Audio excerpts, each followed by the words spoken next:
Can we take a lead? And roll call. Director Mishler? Here. Director Magner? Here. Director Kelly? Here. Director Malloy? Here. Chairman Dixon? Here. And adoption of agenda. I'll make a motion to adopt the agenda. Second. Roll call. Director Magner? Aye. Director Malloy? Aye. Director Mishler? Aye. Director Kelly? Chairman Dixon? Aye. And open communications public forum. No one here for this meeting. We will now adjourn into a closed session. So.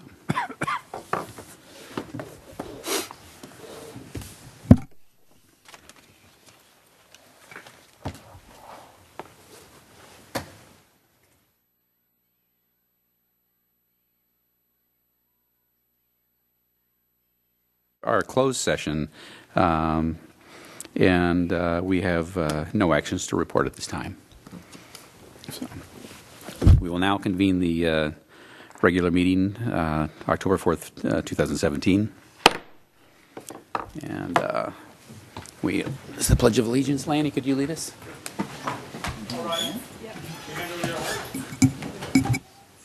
Allegiance to the flag of the United States of America and to the republic for which it stands, one nation, under God, indivisible, with liberty and justice for all.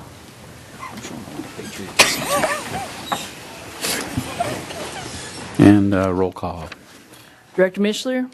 Here. Director Magner? Here. Director Kelly? Director Malloy? Here. Chairman Dixon?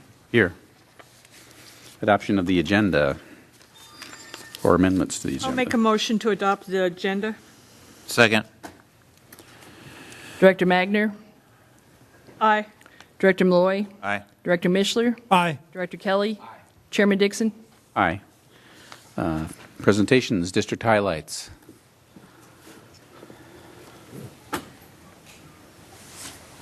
Tonight I'd like to introduce Caitlin Simber-Klickener, who's going to do the district highlights. This is her first time speaking in front of the board, so here we go. Good evening, Chairman Dixon and members of the board. Like Lanny said, my name is Caitlin Simber-Klickener. I am the Recreation Coordinator. This is my first presentation, and tonight I will be presenting our district highlight and spotlight. Is her mic on, by the way? Is it Neil? Is it on? Better? Okay. Maybe?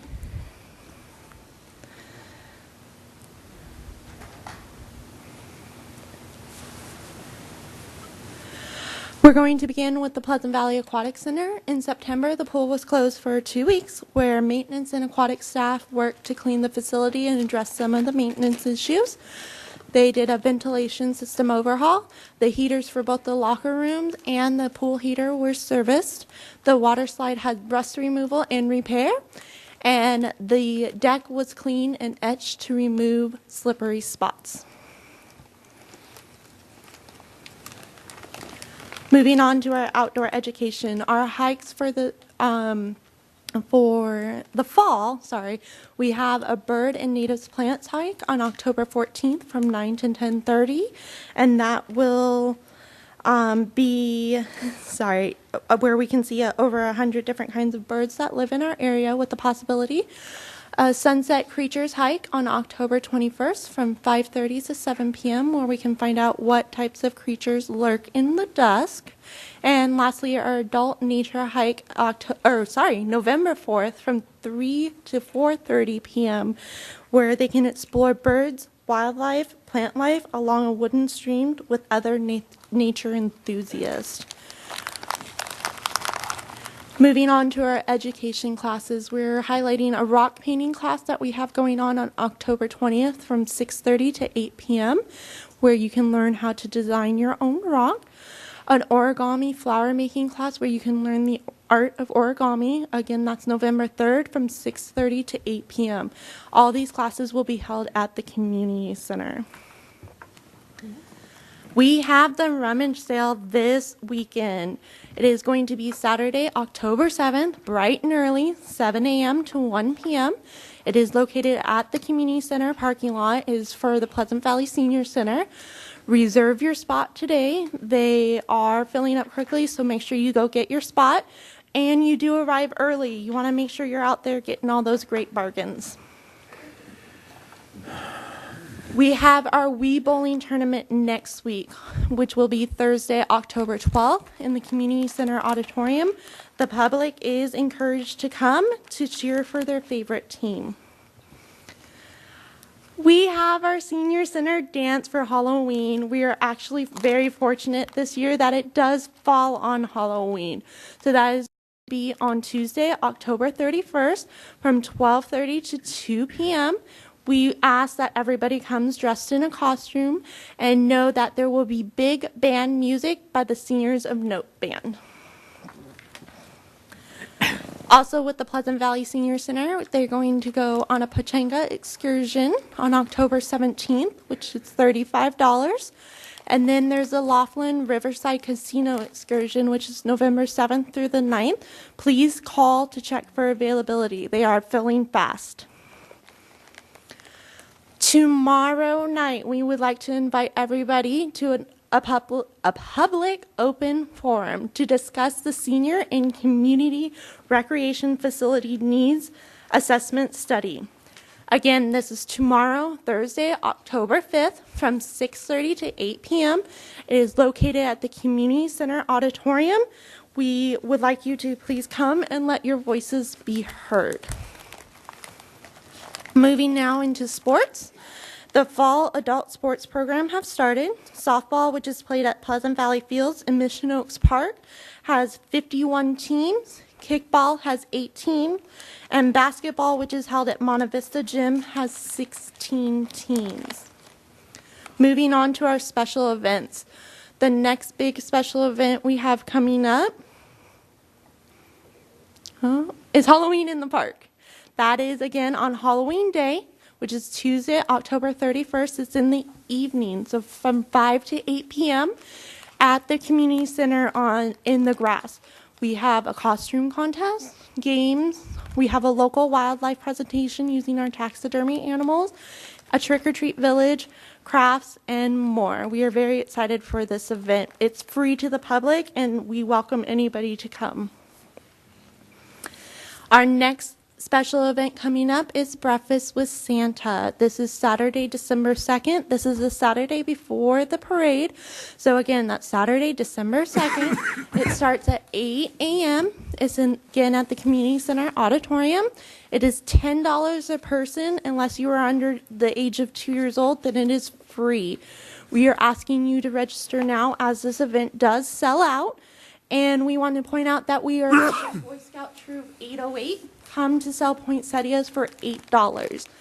And that's a pancake breakfast we have holiday music, crafts, visits with Santa, and much more.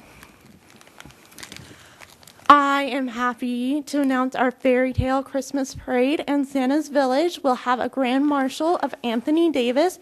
He is a 5-time USC national champion. We will have featured entertainment of the Chainsaw Chicks. They are ice carving, music by Timbo Cats, and fairy tale princesses that will be doing balloon twisting. Again, that is a free event. Please come and join. Moving on now to our featured parks. We are going to discuss Freedom Park, Trailside Park, and Locker Park. Freedom Park was developed in 1976 and since then was renovated and reopened in 2013. It's a perfect venue for baseball with 3 lighted fields and 2 without lights. It also boasts a remote control car track, a gymnasium, a hockey rink, a BMX track, and there's buildings available for rent. The amenities at Freedom Park. There are 28 picnic tables, 3 barbecue grills, 2 drinking fountains, 10 bleachers, 2 horseshoe pits, a large group picnic area, 235 parking stalls with 8 of them being ADA, and this park comes in at 33.9 acres. Now I decided to separate the park from the center to kind of give you guys a little bit more information. We did say we had buildings for rent, so this is one of them. There's 3 multi-purpose rooms. The Freedom Center itself, which is pictured here, has a capacity of 300. The Sunshine Room, which is a little smaller, has a capacity of 40. And the Skyway Room, being a little smaller, only has a capacity of 20. The center itself has 128 parking stalls, with 4 of those being ADA. Moving now to Trailside Park. It was developed in 1976 as a quiet neighborhood park. It offers a nice quiet area in the upper Mission Oaks vicinity. The amenities for Trailside Park include 2 picnic tables, 1 bench, a playground that's suited for ages 3 through 5, and this park is a beautiful ½ an acre. Our last park, Locker Park, was developed between 1994 and 1997. It's a large, family-friendly neighborhood park offering plenty of open space, and that means a variety of activity. The amenities include 7 tables, 2 barbecue grills, 1 group picnic area, 15 benches, 1 drinking fountain, a basketball court, a horseshoe pit, a sand volleyball court, 2 play equipment areas, which are suited for ages 3 through 12, and this is 3.4 acres. Moving into our spotlight, we are going to spotlight a summer and recreation. So moving on, we're going to talk about the Aquatic Center. The Aquatic Center was filled with a ton of fun this year. They had 36,000 attendees with over 3,000 lessons taught to about 11,000 participants. Recreation and lap swim was a little over 8,000 patrons. Drop-in classes was 2,000 patrons. Summer camps, rentals, birthday parties with approximately 10,000 patrons. They also did Pirate Mermaid Camp and 3 junior guard camps with 75 campers in total. Moving now to outdoor education. We had our Trails grand opening, which was on June 3rd, which was also our Secret Garden tour. The grand opening had about 200 attendees, 41 which were on the Secret Garden tour that went to 4 gardens in Camarillo that were beautiful, and I heard wonderful reviews. We had 2 hikes this summer with about 25 participants. Going on in outdoor education, we had 2 camps, a junior ranger camp and an outdoor survival skills camp. This was led by Ranger Lars and staff. They had a total of about 70 campers, and we still had to wait list and turn a few away. It was very, very popular this summer. In addition, we had a wonderful surprise of a Pleasant Valley School District summer school field trip, which had about 50 students again. That was led by Ranger Lars and staff. And we are looking forward to expanding our class varieties in the upcoming months. Moving now to the Pleasant Valley Senior Center. Lunch and movies each served 70 lunches per month. So for the months of June, July, and August, 70 lunches each month. They had a electronic tech fair where they helped 45 seniors get familiar with their electronics. 146 participants came out for the Independence Day dance, where they got to enjoy dancing and the big band, seniors of note. They also took 2 excursions this summer. They went to Lake Arrowhead, which had 25 attendees. We partnered with Global in Thousand Oaks, where they filled the other half of 25. And they took a trip to Laughlin, Nevada, and they had 50 attendees. They were happy to report that they came back with as many seniors as they left with. None were left behind. They also had a wonderful military veterans expo with 120 vendors. About 3,000 community members came out to this expo, and it was a wonderful event that went very smoothly. Moving now to sports. Numerous sports tournaments were held between the community service groups throughout the summer at Bob Kildee, Freedom, Mission Oaks, and Pleasant Valley Field. Ventura County Junior Tennis Association had a tournament. They held this at Mission Oaks Park in June. They had 65 entries in boys and girls division with 4 local winners. Also, we had the BMX state and regional races.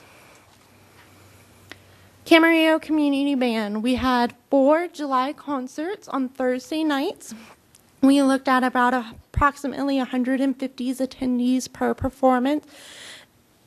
Guest conductors had the band playing music ranging from movie scores to classical compositions well into the evening. And we are excitedly looking forward to their holiday performance, which is Sunday, December 10th. That's the day after the parade. So Sunday, December 10th at the community center. Movies in the park. This was 10 Friday evenings. The movie started at dusk, which was from June through August.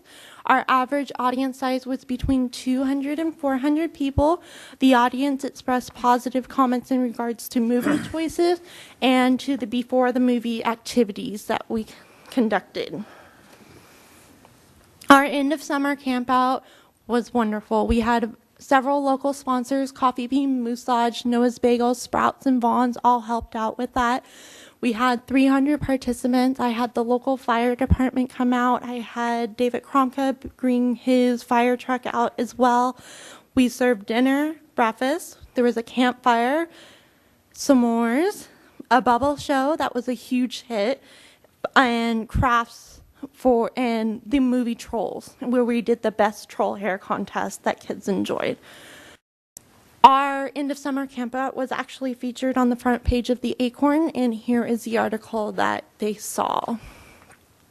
And that was all the bubble show. Camp Fantastic. We had approximately 1,800 attendees this summer. Now that's a 10-week program that has 10 field trips, weekly games, activities, arts and crafts. They go to the pool twice a week. We do water days, a weekly movie. A lot of fun. This year they went to the Santa Barbara Zoo and they got to feed the giraffes, and that's the picture seen in the background. So they had a very fun summer with Camp Fantastic. Again, that's the summer day camp program. Lastly, I would like to give you this last reminder that tomorrow we are inviting the public to discuss the Senior and Community Recreational Facility Needs Assessment Study. Again, that's tomorrow, October 5th, from 6:30 to 8 p.m. at the Community Center Auditorium. Again, we welcome you to come and express what you would like to see. That concludes my presentation, and I want to say thank you for your time. Okay. Thank you very much. Okay, the Pleasant Valley Recreation Park District Foundation, Megan. Good evening, Chairman Dixon and members of the board. My name is Megan Hamlin, and I'm here tonight to give you a presentation of the highlights from our foundation event and stuff going on within our foundation for Pleasant Valley Recreation and Park District. So we had our 3rd annual Party for the Parks that was held at the Camarillo Grove Park. It was a blast. We had a lot of fun. This year we raised just over $27,000 for the foundation through our ticket sales, our donations, and our sponsorships. We sold about 135 tickets, and we had 128 that were in attendance that night. The current funds that we're raising right now are to go towards the Camarillo Grove Park for the Nature Center, so we can increase and restore that property and help bring that caretaker's home back to life. The foundation this year had some incredible sponsors. Our platinum sponsor, the Camarillo Hotel and Tourism Association, our 2 bronze sponsors, the Ventura Investment Company, and then the Self-Storage Company together, as well as Livingston Memorial. If we did not have the support of our top sponsors like this event would not come off. Our in-kind sponsors were fantastic this year. Those sponsors donated items for us, whether it was food or drinks. for us to help the event to happen that evening. For example, our bar was sponsored by Adolfo Grill, as well as the Daily Family Vineyard and Institution Ale. They all participated by donating the alcohol for our guests that night. Rocket Fizz donated stuff, so each person that came was able to take home a package of candy that night. Our Camarillo Amber's Lions Light Club, they donated all of our appetizers for the evening. So the group of people you see here really helped us make this event happen. Our silent auction and basket donors, all of these people were such a huge support for our Parks District, for this foundation, because without them, we wouldn't have brought in just over $8,000 in silent auction and raffle ticket sales this year. So looking at these logos and these names of these people who are supporting us as a district and a foundation, it was very encouraging to go out and talk to these organizations and see their support and love for us as a community as well. So we are really, really grateful for them this year. So right now our foundation is looking at just over $42,000 sitting in the bank. So we're well on our way towards some of our goals towards the Camarillo Grove Nature Center. We're still continuing to sell the bricks. We have them for $150 and $300. We've currently sold 27 bricks as of the end of last month, and we would love to see that number double, if not triple. So by the time we can break ground out there, we can have these bricks form that wonderful pathway that leads up for the children in this community to go out there and see not only families' names that are important to this community, but also businesses. Some information about what the Camarillo Grove Park is going to look like here in the future. This is some renderings that we were working towards. The floor plan itself, it's hard to see here, but there's two different colors on that floor plan. There's a light gray. The light gray is the existing building itself right now, and the light blue is what we would like to see in the future. And the front room is almost doubling in size. We're adding a bathroom off to the back side, which would give an entrance and an exit off the back of the building. Looking at the building itself, we still want to keep the historical aspect of what that caretaker's building is. It's got character, it's got charm. So we've really been impressed with working with Lauterbach and Associates to get this rendering up for the foundation. And we have a few things coming up towards the end of the year. We have one more fundraiser on October 19th. This is through Painting with a Twist. They do fundraisers called Painting with a Purpose. And we have about 16, 17 seats already sold, and we have a room of 45 for that night. It's going to be a fun, quaint night, but we can still raise a good amount of money there. And then the foundation will also be out at Santa's Village on December 9th. Thank you very much for your time. Okay. Thank you, Megan. Okay. And Camarillo Girls Softball Association. Yes. Chairman Dixon, I'd like to introduce Tom De La Cerda, the president of Camarillo Girls Softball Association. He'll be presenting his annual update tonight, and with him is Sam Campagna. Good evening, Chairman Dixon and board. Thank you for having Camarillo Girls Softball here today. Camarillo Girls Softball, what is it? It's a youth program for our females in Camarillo. This spring season, we had a total of just over 300 youth girls in our softball program, ranging up to 32 teams that we had from T-ball all the way up to 14U. Our season runs from February through the end of April. That concludes our normal spring season. And once we complete that, we actually go into our all-star postseason where we are able to compete against other leagues, other counties in regards to travel all-star tournaments. This year we did host a tournament at the first weekend of June, which was very successful with about 64 teams that came to Camarillo that generated hotels, rooms, and revenue to our local businesses.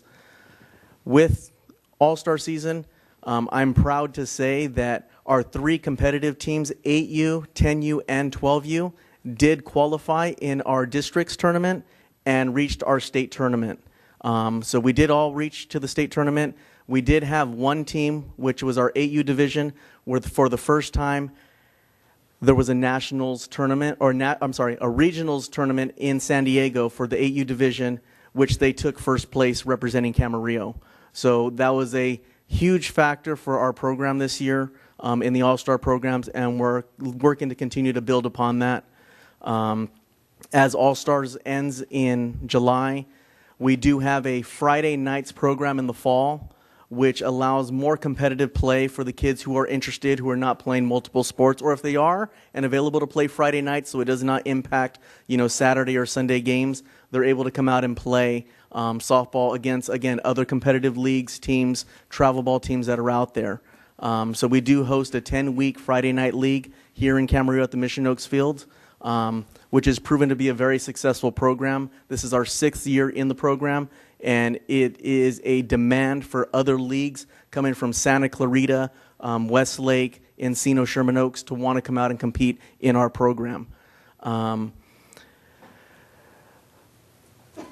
ASA Softball was the previous name that founded, or at least is our program that we fall under. This past year, they changed over to USA Softball. So you may no longer hear the name of ASA. It will be USA Softball. And over the last 4 years, they've developed a program called Select. It's a select program that they were building out as our youth are getting older, wanted to do more competitive play, as all sports do. They're trying to retain the youth girls from going to travel ball, because in Camarillo, we don't have many travel ball teams, and when these girls are leaving, they're going to Orange County, they're going to LA County, they're going to San Fernando Valley to go play on these travel ball teams. So USA Softball is working on a program, and again, this is the 4th year into it, where what can we do to make softball more competitive and keep these youth in our recreational programs. So the Select program has been going on for the last 4 years. Again, this year in the All-Star Tournament, we noticed that more teams had been going into the Select process, and you can see the competitive edge to it. So this coming year for the 2018 season, we are rolling out the Select program in Camarillo Girls Softball this year, which we are rolling out a pilot program in the fall season with our 12U division. And they're working, Sundays are competing, they're going out to, LA, San Fernando, Orange County to actually compete in friendly tournaments so that we can see how we can build our program for the upcoming 2018 season. In 2018, that will bring us to our 10U, 12U, and 14U divisions that will have a select program for Camarillo Girls Softball. That, again, I think that's going to be a key piece on keeping more girls engaged in our recreational leagues, trying to retain them from going to travel ball, and again, preparing our league to set them up for our high school program. With that, other than that, I think the other piece I wanted to say here was I want to thank you guys for getting the time to get our lights fixed at the Mission Oaks Fields. This Friday night season program, the lights have been repaired, and it is bright out there. It's noticeable, and I know the fans, the parents, and the players do appreciate it. And I think our senior level umpires that are having trouble with their glasses, they made a few comments already saying thank you for those light updates. So I do want to thank you guys for getting those lights updated for us, and we do appreciate it.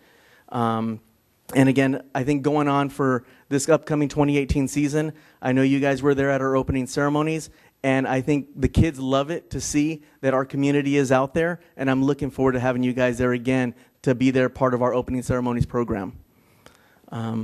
That's pretty much that I have for our presentation. If you have any questions for us, I can address. Mike? No, I just want to say thank you for everything you guys are doing. Our community wouldn't be what it is if it wasn't for you and all the other people like yourself who step up and volunteer to work with the kids in the community. Thank you very much. Great presentation. Thank you. Okay. Mark? I don't have questions on your financials. Looks like you're pretty much doing what you've been doing because your numbers all look same, and your balance is very comfortable, and these are the kind of numbers that I like to see. That I don't worry about a program like yours. It's really solidly run and consistently stable. And I'm also glad to hear you're working with the travel thing, because that's definitely a trend. We hear it from every program that comes to see us, how that's affecting things. And I'm looking forward to us growing our next Jessica Mendoza here. So, keep up the good work. Thank you. Thank you very much for a great program and a great presentation. Thanks. Thank you. Have a good evening. Okay. Moving on to item 6, public comment. Each speaker will be allowed 3 minutes. We have a very long agenda, so we're going to try to stick to the 3 minutes if we could. If anyone who's in the audience that wishes to speak, we'd ask you to fill out a yellow card that you can find in the back. I have a series of cards up here, but anybody who wants to speak who hasn't filled one out, please do that now. Our first speaker is Cece Casey.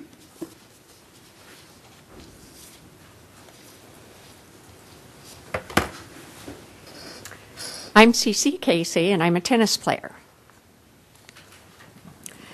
Good evening, board, and thank you. We have found our stride. The assigned members of completed tennis courts in Camarillo was assessed and delivered. We are grateful that you listened and heeded the need. I believe the pickleball enthusiasts should have a designated area to play. But taking tennis courts at Bob Kildee Park is not the answer. Tennis continues to lead the pack as a traditional growing sport. And we are lucky enough to live in an area where neighboring Ojai attracts professional players and enthusiasts from all over the world to participate and watch professional tennis tournaments. This venue generates business and revenues in Camarillo, and the players use our courts to practice on. Our young people have opportunities to pursue their dreams in this sport. They have excellent examples of inspiration from the Bryan brothers, Sam Querrey, and others who achieve non-professional and professional status. Scholarships are awarded. Opportunities for our young people are realized on the tennis courts you have provided. After researching other communities' involvement with pickleball and tennis, it was concluded that they are not compatible. Pickleball is played on a smaller court at a much faster pace, and any more ball strikes are pinging loudly that is annoying and distracting to the concentration of tennis players who play a quieter game. Our drop-in tennis group withdrew our initial proposal and has submitted to you a number of alternate proposals signed by 30-plus tennis players that does not take any of Bob Kildee tennis courts. The Parks and Rec acknowledged they had engaged the pickleball players for more than a year prior to our involvement of only a few months. When a desire to take existing tennis courts was expressed in Newberry Park and Simi Valley, both tennis and pickleball players were included in the process from the beginning. They concluded the integrity of each sport was to be realized, and a new and separate pickleball site was created. Please do the same in our community. If you have a sense of humor, this is posted at the Bob Kildee Park, and it was pointed out to me, and it reads, "Tennis courts are for tennis only." Thank you. Okay. Thank you. Okay. Next speaker, Karen Riggin.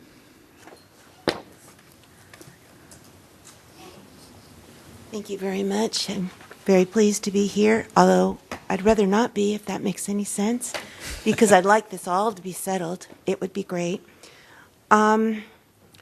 All along while this has been going on, I've been thinking about a song from Oklahoma called "The Farmers and the Ranchers Should Be Friends." And that's what I really want the tennis players and the pickleball players to be.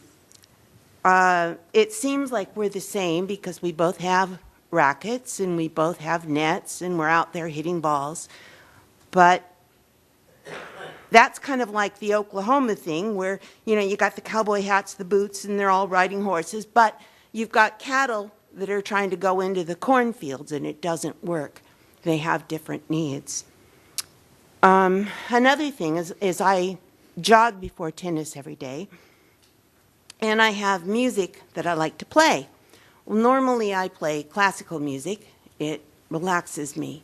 But while I'm exercising, I play really fast music like Hamilton and rock and roll and jazz and all of that stuff. But it seems like we need different things for different sports, for different activities. The nature of tennis, from my observations, has been that it's more like chess. It's a sport that requires a lot of thought. I thought when I first got into it, I think you guys will remember that I'm a newbie. It's been about 5 years that I've been playing. I used to think that you just hit the doggone ball over the net and you were done with it. You know, that was all that was to it. The longer that I play, the more I find out that it is a thinking sport. It was more like when I was show jumping with horses. And it's not just sitting on a horse, it's balancing. It's making sure that your pacing is correct. It's striding up to that jump and finding the exact precise moment to go over. That's what tennis is. We need concentration, which means that we need silence.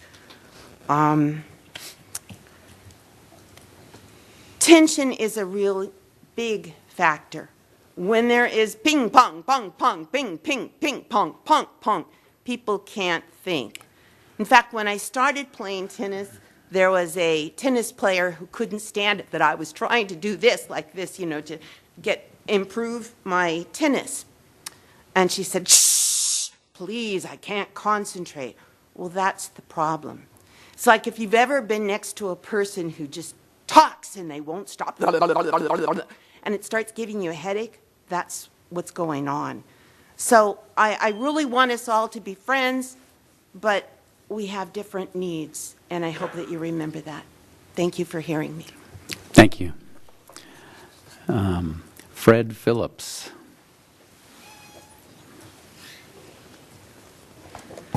I'm Fred Phipps. Been in Camarillo since 1960, charter member of the city, and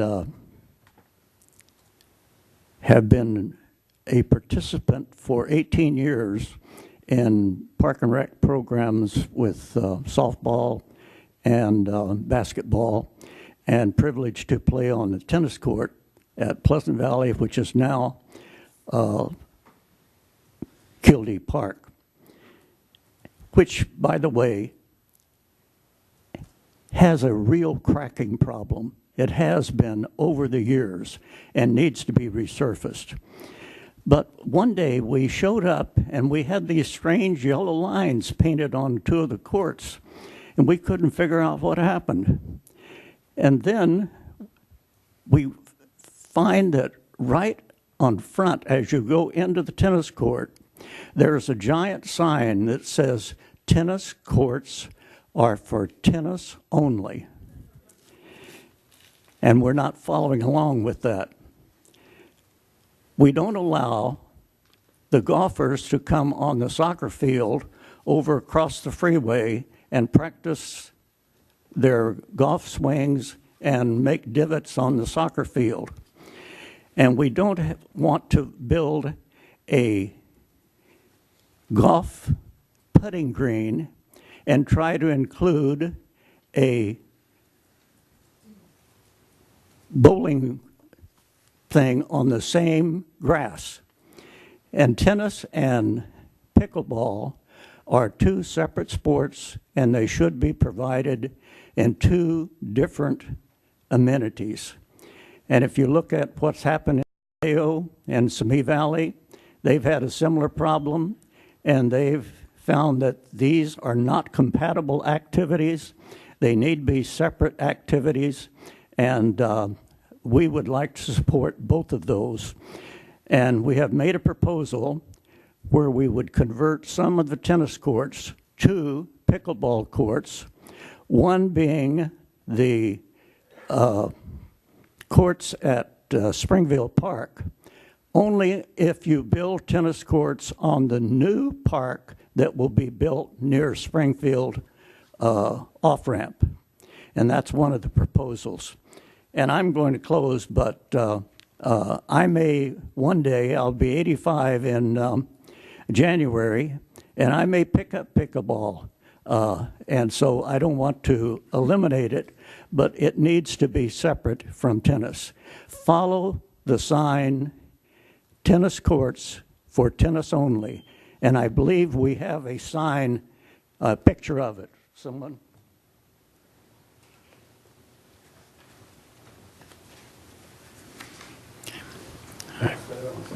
This is one of the- Okay. All right, thank you very much.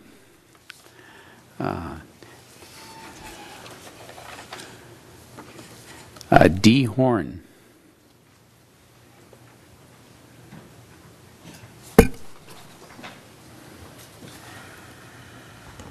Good evening, board members. I'm here to read something written by Ardell Ball. Ardell says, after listening to the Parks and Rec District Manager at a meeting scheduled at Bob Kildee Park, September 27th, about why many of the proposals submitted a couple of weeks ago won't work, I have additional points to make. I believe Springville's 3 courts for tennis are the best, and I don't see why they should be excluded from consideration, even if their existing players still protest. They are much less used than Valley Lindo, Bob Kildee, or Mission Oaks. And as I mentioned, the noise factor from the freeway makes them a less desirable place for tennis. The neighbors would not be bothered because the courts are away from the street and surrounded by trees that dampen the sound. There are porta potties there and lights already exist. It seems Pitt's Ranch also would be a good interim solution, although parking concerns were mentioned. The 2 tennis courts could be made into 4 pickleball courts. Maybe parking on existing lawn areas could be used until regular pickleball courts could be made elsewhere and not on existing tennis courts. The lights could be installed later if that location proved to be a popular pickleball spot. There may have to be limited daylight hours for the time being. On to Bob Kildee Park. Putting up the cloth sound barriers is not going to work. That will not keep the neighbors from hearing the constant pickleball clatter, and the tennis players adjacent to them won't be able to concentrate on their play either.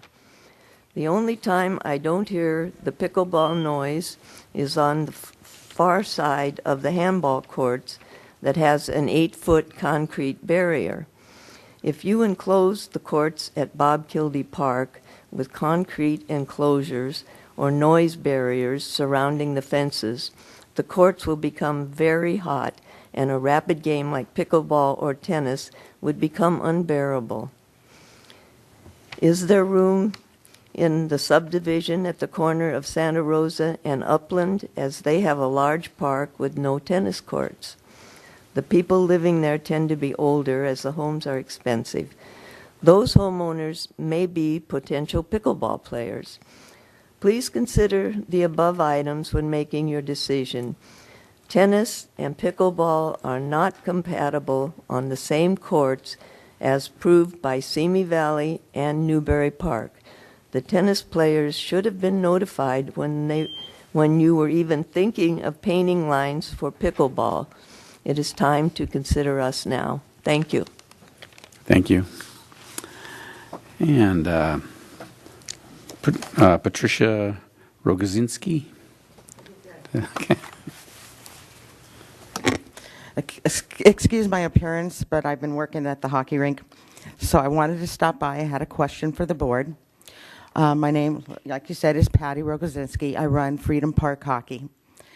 My question to the board is, there's a lot of talk and probably rumors, but I'd like to know, is the Rec and Park District involved in the ice rink that was in the Acorn?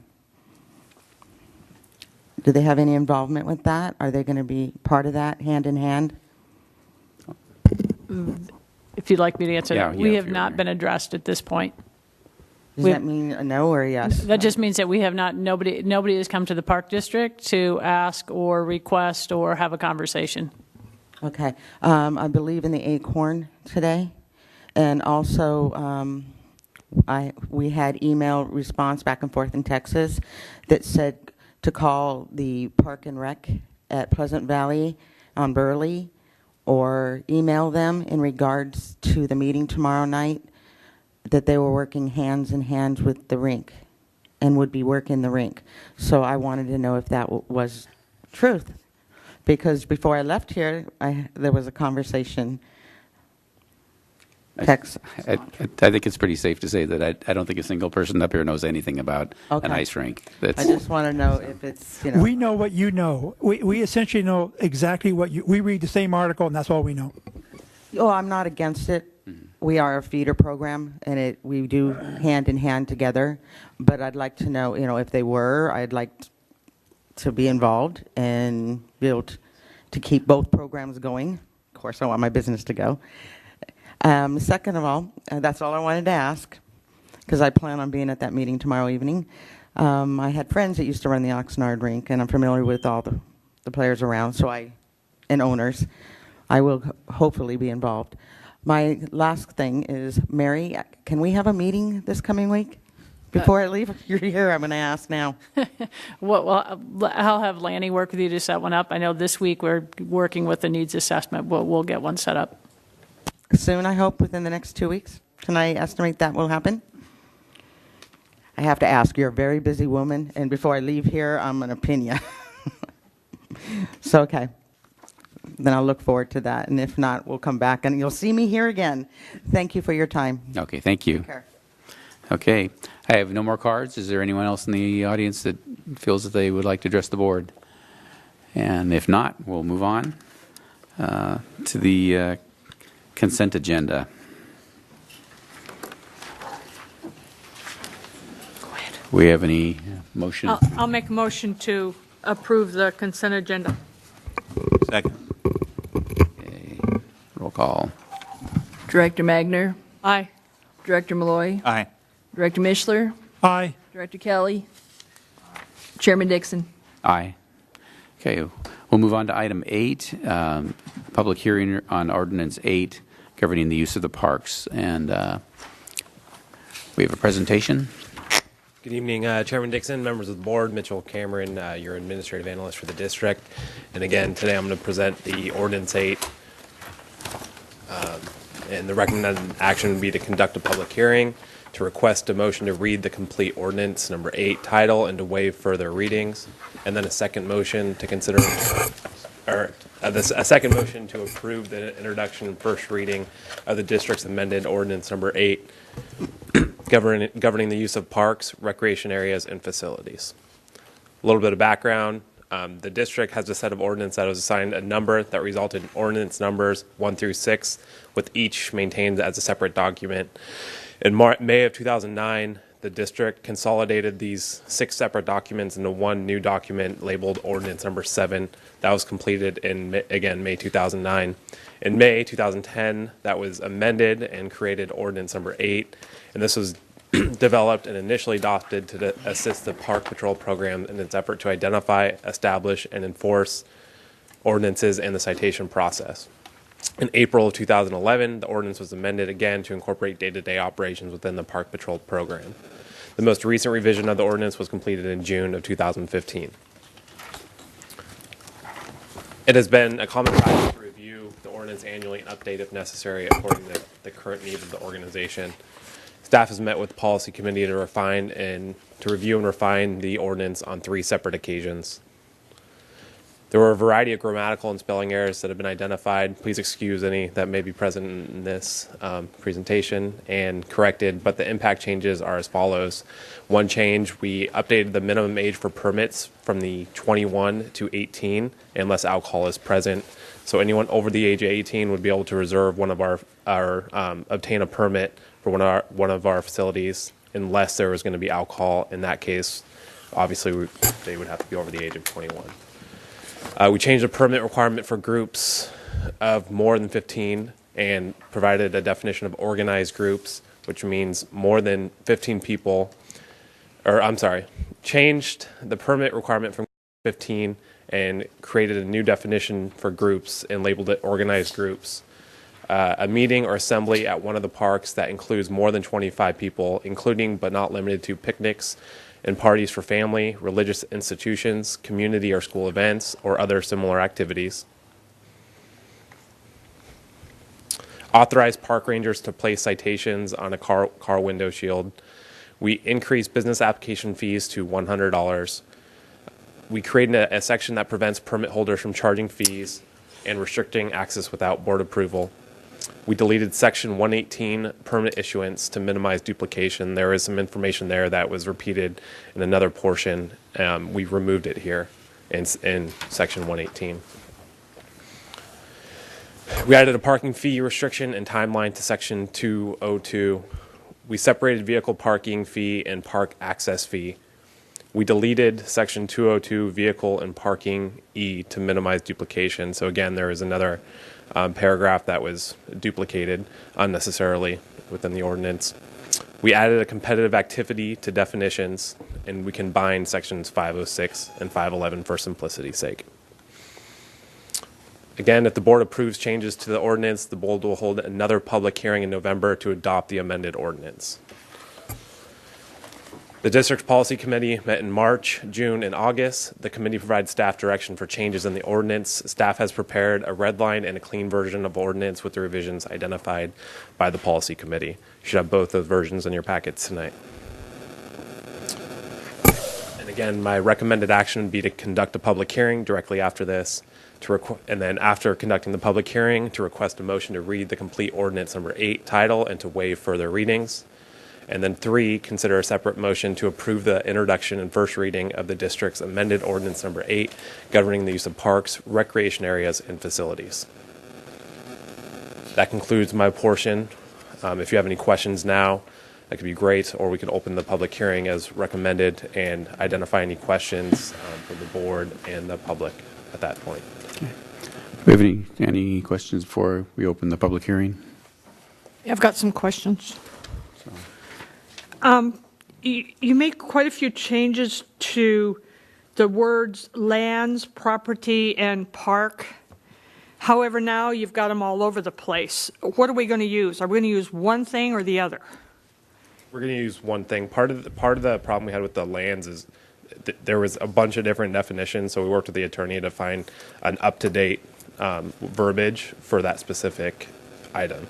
Okay, because we've got one section like 113 where it's identified lands, and then we start talking about parks underneath of it, in the body of it. I would have to review that change for a second. I'm not sure off the top of my head.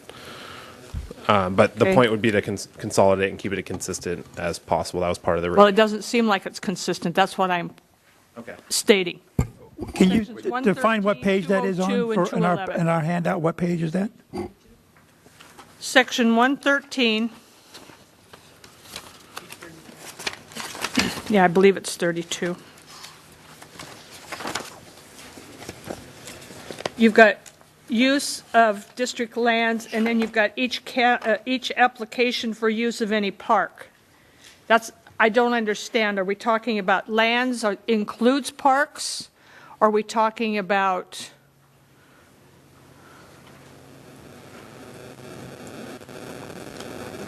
And it's in package, it's of the ordinance, it's page 10. Of the package, it's page 32. It's the definition or the title of the set paragraph or section, and then 5 lines down in red it says each application for use of any park. That may have been an oversight. We updated district lands in this section because we defined district lands earlier. I understand that, and that's why That's a good point. I think we can update that there. Okay. And that is totally acceptable if we make a change like that. We can make changes like that? Correct, and then we can still hold the Okay, I don't have a problem with the content of the ordinance. Let's just say it that way, okay? As long as we decide if we're going to use lands, property, or parks in the appropriate locations. Yeah, I think we missed that one, honestly. Okay, well, I've got about 6 or 8 of them, but I'm not going to go all the way through them if you identify them and we straighten them out. So. Yeah, so just so I'm hearing it right, the recommendation would be to, if we use parks in this specific section, to change that to district lands? If it's applicable. That's why I'm not sure what the other definition is. I know what definition of land is. I'm not sure what we're using for definition of property. I know what a park is. You see what I'm saying, Mitchell? Yes. Okay. I just want us to be consistent. If we're going to use lands, then let's use lands. Or if we're going to use property, let's use property. And the attorney may have a reason for us to use a certain language, and that's fine. I don't have a problem with that. But I just think if we're going to have a title of a section, then we should be talking about lands underneath of it, not parks. Unless she's including parks in lands. What we can do, Director Magner, is we can follow up with the attorney just to ensure that we are Okay. consistent. Or you can follow up with me. That's fine. Perfect. Thank you. I have a question or two. Director Magner, is that any other questions? Or are you? No, that was it. I said I have no problem with the content of the ordinance. The ordinance hasn't essentially changed, so that's fine. Okay, Director Kelly. Yes. Page 25 of my paperwork here, it says organized group in red. Now, that represents, just so anybody watching in or anyone here tonight, that represents a change, does it not? Yes, we have and throughout the ordinance, there was a variety of numbers that we assigned to each specific section. For consistency's sake, we defined organized group and attached that number. So in the event we had a growing community or a different strategy that the board decided to employ, the only item we'd have to change is the number in organized group, and then that definition will remain consistent throughout the rest of the ordinance. Correct. And what was it before? The amount was 15 people. So we labeled 15 for the most part, and then throughout the ordinance. And then here, but we didn't have a clear definition of what 15 people meant. Was that 5 separate families, or was that 15 people with the same purpose? So we removed the 15 and then provided this definition. Does this definition apply to sports activities? So at our sports parks, if there was anyone out there, anyone using the facility would require a permit. I know, but... So this would not apply to that, no. Okay. I have one more if I can find it. Oh, here it is. Page 26, HH, in my handout.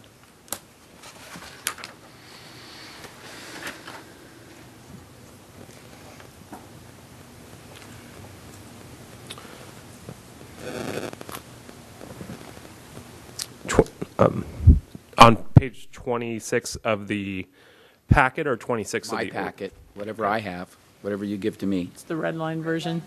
So Yes. it's 158. It's kind of, this particular paragraph's kind of a mess, but... Yeah, we struggled with this definition. I'm not sure I understood it before, and I'm not sure I understand it now. Give me a summary of what you think this paragraph means. What we're trying to define is any organization that has an influence in our community or holds events within our community would apply under this. Again, it's really difficult to define because there's some organizations who may be based out of, let's say, Ventura, for example, but provide their primary sources in Camarillo. So that we would consider them a resident organization. But someone, let's say an organization that's based primarily in Nevada, for example, and wants to book a soccer field, for example, we would not consider them a resident organization. So I'm trying to provide some examples for this specific definition. So what it means is you're trying to make somebody a resident organization that's really not. No, it does not mean that. What I'm trying to define what a resident organization is, and the way that I would look at that big picture wise is an organization that puts on events within our community, is primarily based within our community, and located within our boundaries. In the past, at least from my perspective, the way we always viewed this, a resident organization was an organization that had its leadership here that lived in town. could have members from anywhere, but the organization was based here. The head of the organization was based here in Camarillo.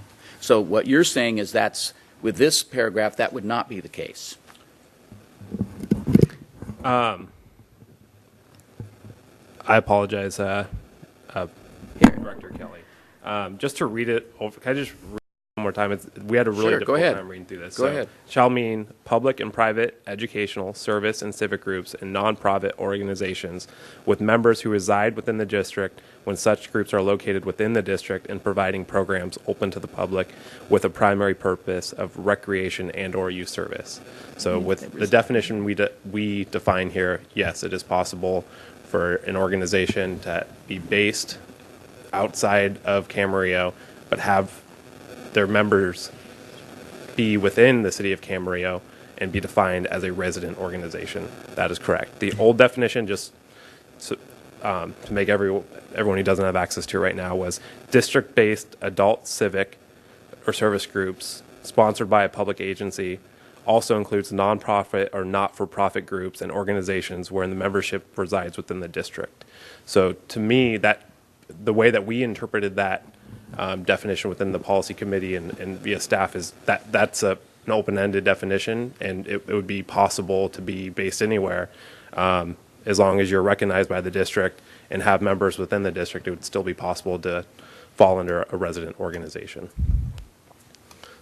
So then you would have a situation where we might call a group a resident organization. They may be based somewhere else, and they would be competing for services and so forth with people who actually are resident organizations. Under the old definition, that would be possible, yes.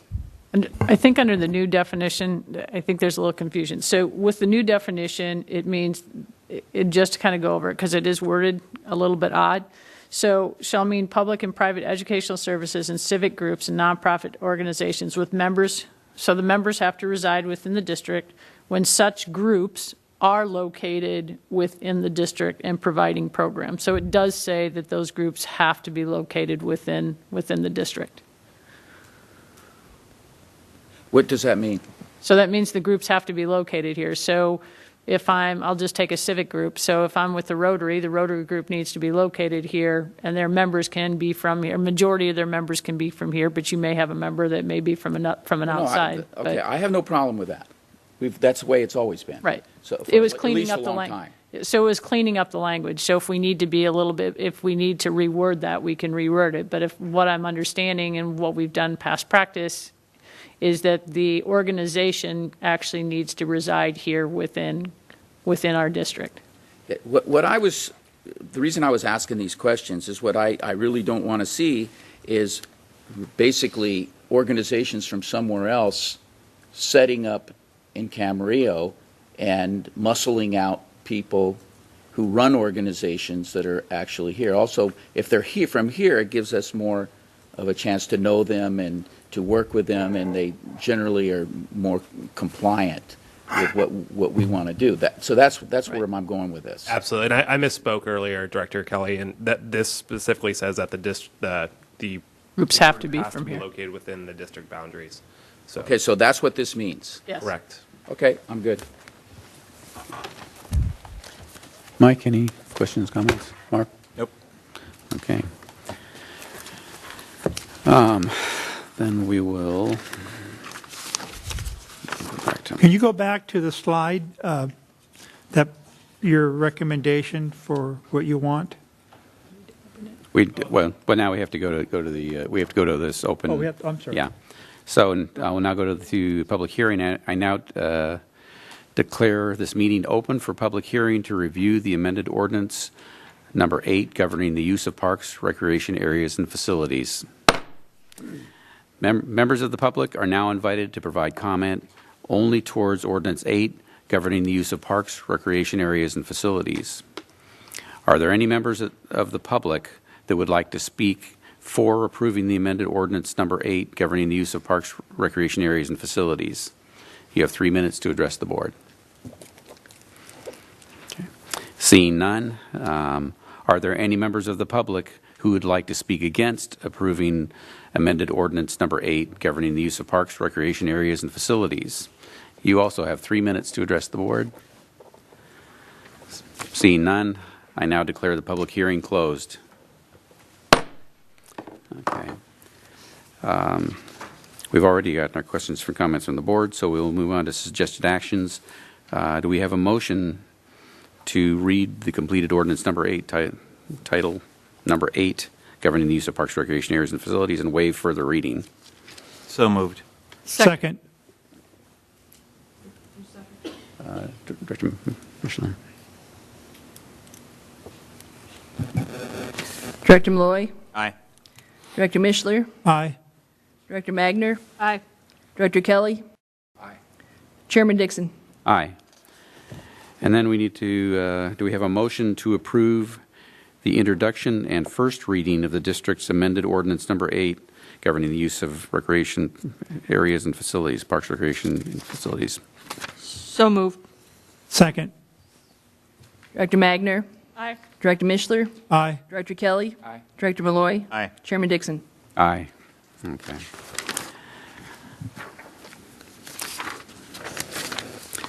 All right, moving on to, Just gonna go get something to drink. okay. Moving on to item 9, the two-year community service group agreement between the district and community service groups. Hi, thank you, Chairman Dixon, members of the board. Tonight before you is basically it's a revision of our community service groups. If you recall, in 2008,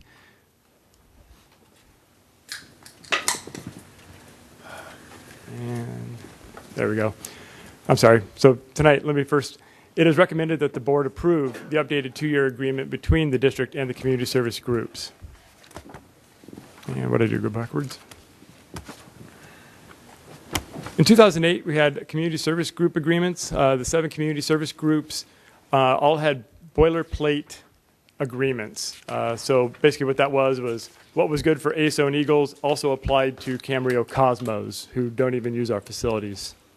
There was a checklist of approximately 19 items. Each of the presidents met with me and would initial each of the items saying that they understand what was agreed upon. We renewed these upon an annual basis if the group complied with the terms and conditions, and the agreement was then signed by the organization president and the general manager. Since 2008, the district has needed to update the agreements due to expanded facilities of Pleasant Valley Fields, Freedom Park, Ordinance 8 changes and updates, and insurance requirements. Updated sections in the agreement include field and facility use, insurance, safety, coaches and volunteers, contributions, advertising, programming, and administrative tasks. The recommended updates were that all the community service groups must submit a permit for all uses, whether it was neighborhood parks or sports complexes. They needed to put in a reservation for those facilities, and that no vehicles shall be driven or parked on district playfields without written consent. These are not including the carts. These are including oversized vehicles, private vehicles, if you will, driving on the fields. Insurance, we received updated language per the district's carrier from Capri. We made those changes to that language. And also, in lieu of some circumstances a couple summers ago, we've included renter's insurance for any group which stores equipment in a district building. Safety. A couple of other incidences that have happened since we came out with the community service group agreement is an accident and incident report due to the district within 72 hours of when first alerted by the volunteer. These aren't just, if you will, a collision on the soccer field or somebody sliding into second base. It would be any incident where a claim could be filed against the district, whether it's somebody falling out of a bleachers or another incident that involved our park, and we would just need to know. We want an accident report so that we can follow up with staff, with the safety committee. The last thing we wanted to get was a phone call from an attorney saying, hi, we're filing a claim against the district for something, in this case, we didn't even know about. And then last but not least, AB 2007, which is the concussion compliance for all the youth sport groups that the state mandated need to have a concussion protocol. Each of the coaches, administrators need to be trained on head injuries and how to, one, treat them, or at least diagnose them, recognize the symptoms, and then proceed to get them the medical help they needed, as well as maybe possibly taking time off away from their upcoming league games, tournaments, anything that might be coming up.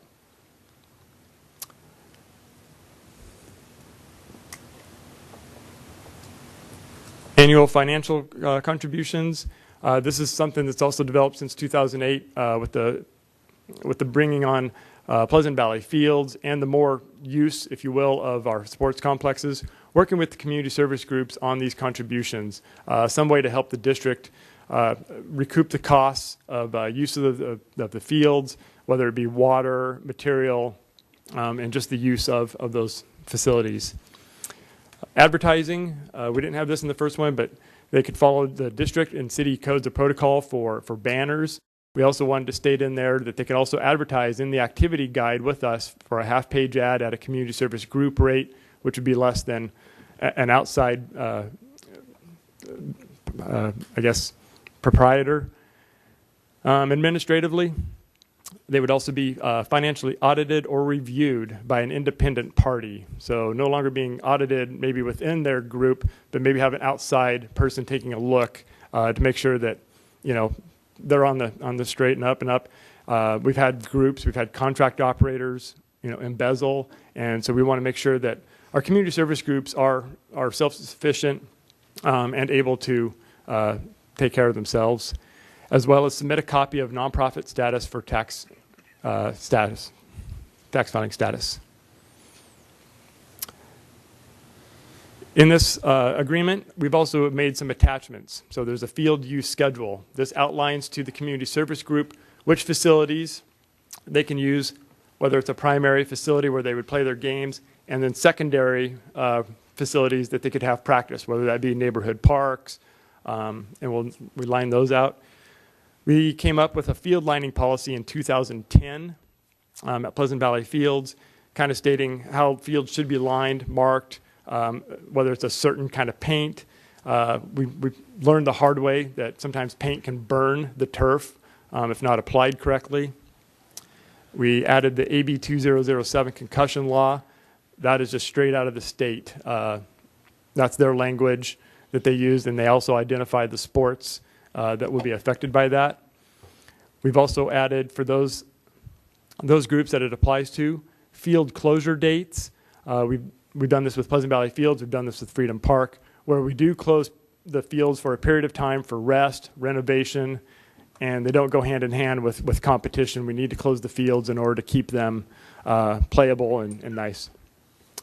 We have snack bar agreements with the three groups. In this case, it'd be Camarillo Girls Softball, Pony Baseball, and the Eagles. So there was a separate agreement for those who just run the snack bar. Not all of these groups are going to get these attachments. Let me just go. For example, the Cosmos is really going to be about a 2-page document. I think it's 3. I think they cover about 19 things, just covering the basics. However, other groups have more, if you will, more of an expansive type of program. And so they could possibly have most of these or all of these attachments.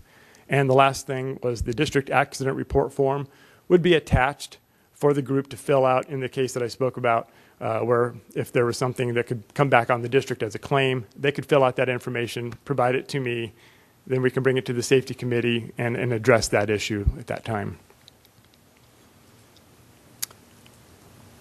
And are there any questions or comments? Okay. Start with Elaine again. Yep, I do. Page 3 of the agreement, or page 107. 107. I have one. 107. 2B. Okay. Bob Kildee Park, 6 containers. Are those all on Bob Kildee, or some of those on Los Altos? Some of those are on Los Altos. I considered those, if you will, pony baseball containers. I would say, and this is rough, hear me out, maybe 2 containers would be on our park, and I would tell you possibly 4 on school grounds. I could be off, but I didn't separate between Kildee and Los Altos when I counted them. I just counted containers. Okay, and is there a container at Freedom outside of the Liberty Building, or are you considering the entire Liberty Building? I did consider the Liberty Building. Yes, I separated the Liberty Building. That's number 5. Right, but And then isn't there a storage bin next to? I did not count that storage bin next to the Liberty You're Building. including that with the Liberty Building? Correct. Okay. Go ahead. Mike, Christy and I are familiar with this, so move on. Bob? Yes. I'm going to refer you to page 111 of 158.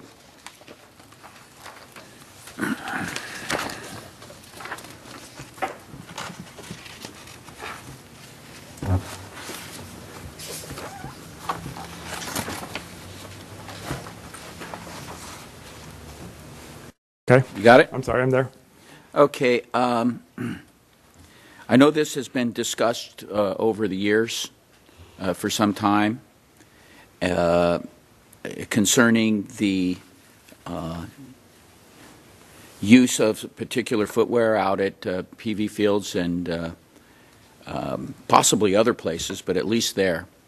And it appears that the winter rules that are put in really are not going to do very much because they occur after most of the wear and tear has already been done, and hits right in the beginning of the no growth period for that particular type of grass. And so to me, it'll be minimal, the amount that the wear of the turf shoes will produce, and I think that that it's a real problem out there. I'm out there every week. I see the wear and tear. They probably have worn faster this year than they have ever worn. And that's because we have more kids out there. It's packed. If you go out there at night, it's jam-packed every night. And I think maybe some teams they used to practice in like regular parks, but now because there's no lights, everybody's jammed in it. And so the wear and tear is very significant. And we all know that once it gets to dirt out there, it doesn't come back. And it certainly isn't going to come back during the no-growth season in the winter. So I would like to ask my fellow board members to look at making that practice-only turf shoe wear begin at U11 and continue for the whole year. The other changes are great. I would like to also add that the users of the facility should be more responsible for not destroying the turf that the citizens of this city pay for unnecessarily, and so that destructive devices that are currently being used out there should not be allowed. And I'm talking specifically about ladders and other kinds of things that are used for training. Me personally, I've been involved, as you know, with this project for more than 15 years now, and it was never built to be a training facility. It's a game facility and a practice facility. And so I think that the groups should do a better job at making sure that when they use the facility, that they do as little bit of wear as possible, much like the doctors do no harm, you know. And I believe that with just a little bit of work on the group's part, that they could do a lot less damage than we're already seeing. I'm monitoring it literally on a day-by-day basis. And like I said, the wear and tear this year is worse than it's ever been. So that's what I would like my fellow board members to consider in making a change here to make sure that the citizens who pay that bill every year on that place, when they drive by there, they see a nice green area out there and not, as I've referred in the past, a bowl of dirt. You want to discuss that item first before you go Sure, on? we can.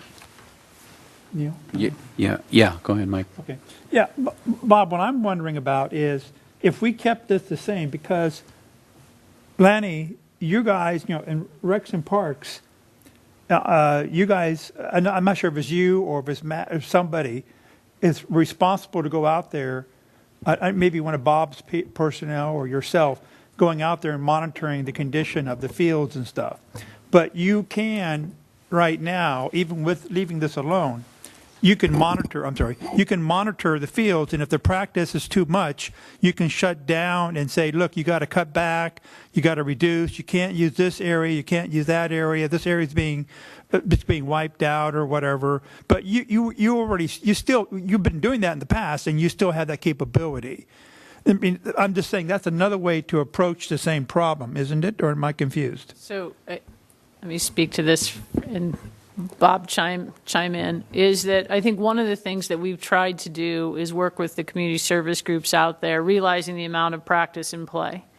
And doing that, there's a couple things, is that they're already giving us requests for next week, and we can't assess what the damage, or if there is, until Saturday because of their games.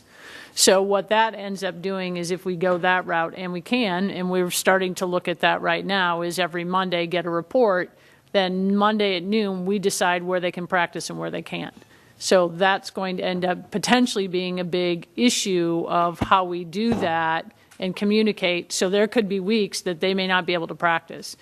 To start this process, let me go back a little bit, is we worked with both the user groups last year to put winter rules in, because we know, as Director Kelly was stating, is that when we go into the winter months, one, we start to see rain.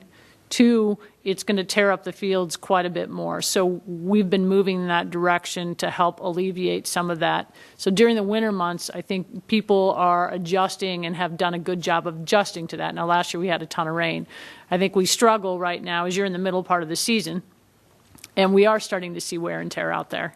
So the question now is, do we just have it, if we see extensive wear and tear, that there's no practice and we just go to games on Saturdays and Sundays? And I think that's kind of where we're talking about. I think, correct me if I'm wrong, Director Kelly, but I think what he's trying to do is mitigate that, saying if you wear turf shoes, then you can continue to have practice. When you're wearing cleats, you have more, which means that we're going to have to stop with those practices, because it's only going to get worse as the season goes along. So I think that's where. That is correct, and exactly the lane that I was going down. And trying to, once this damage is done, there is no easy correction. That it's just not out there. As many of the public may not know, 8 feet of dirt was removed from that facility to put underneath the pads of the houses at Village of the Park. That's why the fields sit down low and the houses sit up high. It was to prevent flooding and God knows other things also. And so consequently, the grass doesn't grow that well there. And if it goes to dirt in a spot, I just talked with one of the guys out there that works out there just this weekend, and there has literally been a spot out there that's dirt that has been that way for more than a year. It just won't grow back. And Bob can back me up on this. And so the key and the strategy should be to prevent it from ever getting that far. And so I think it should be put on the groups that use it and have the most potential to correct the problem before it occurs. I don't think it's too much to ask to keep these beautiful fields that are nobody else has, to keep them in the condition. Yeah, there'll be some pushback, and people will complain and say, "Oh, well, we have to buy 2 pair of shoes," or what have you. I get that, and I sympathize with them. But at the end of the day, we're the ones responsible for making sure that the facility retains its value by making sure we make the proper decisions to keep it in the condition that we want to keep it in. Like I said, I expect people to complain about it, But at the end of the day, it works, and nothing else will work. Believe me, I go out there every night, and I can tell you, no matter what you tell people, there's always somebody doing something that you told them not to do before. So we make it so that they can't mess up. Yeah, I have to go out there and check what's going on right now. I haven't done that. I mean, I've been out there several times, but not in a sense of doing an exhaustive survey of the grass and field conditions and stuff. So I'm a little bit out of tune. I haven't seen that much damage, but I have to really go out there and do a good survey of it. But in years past, I have done that, every year past.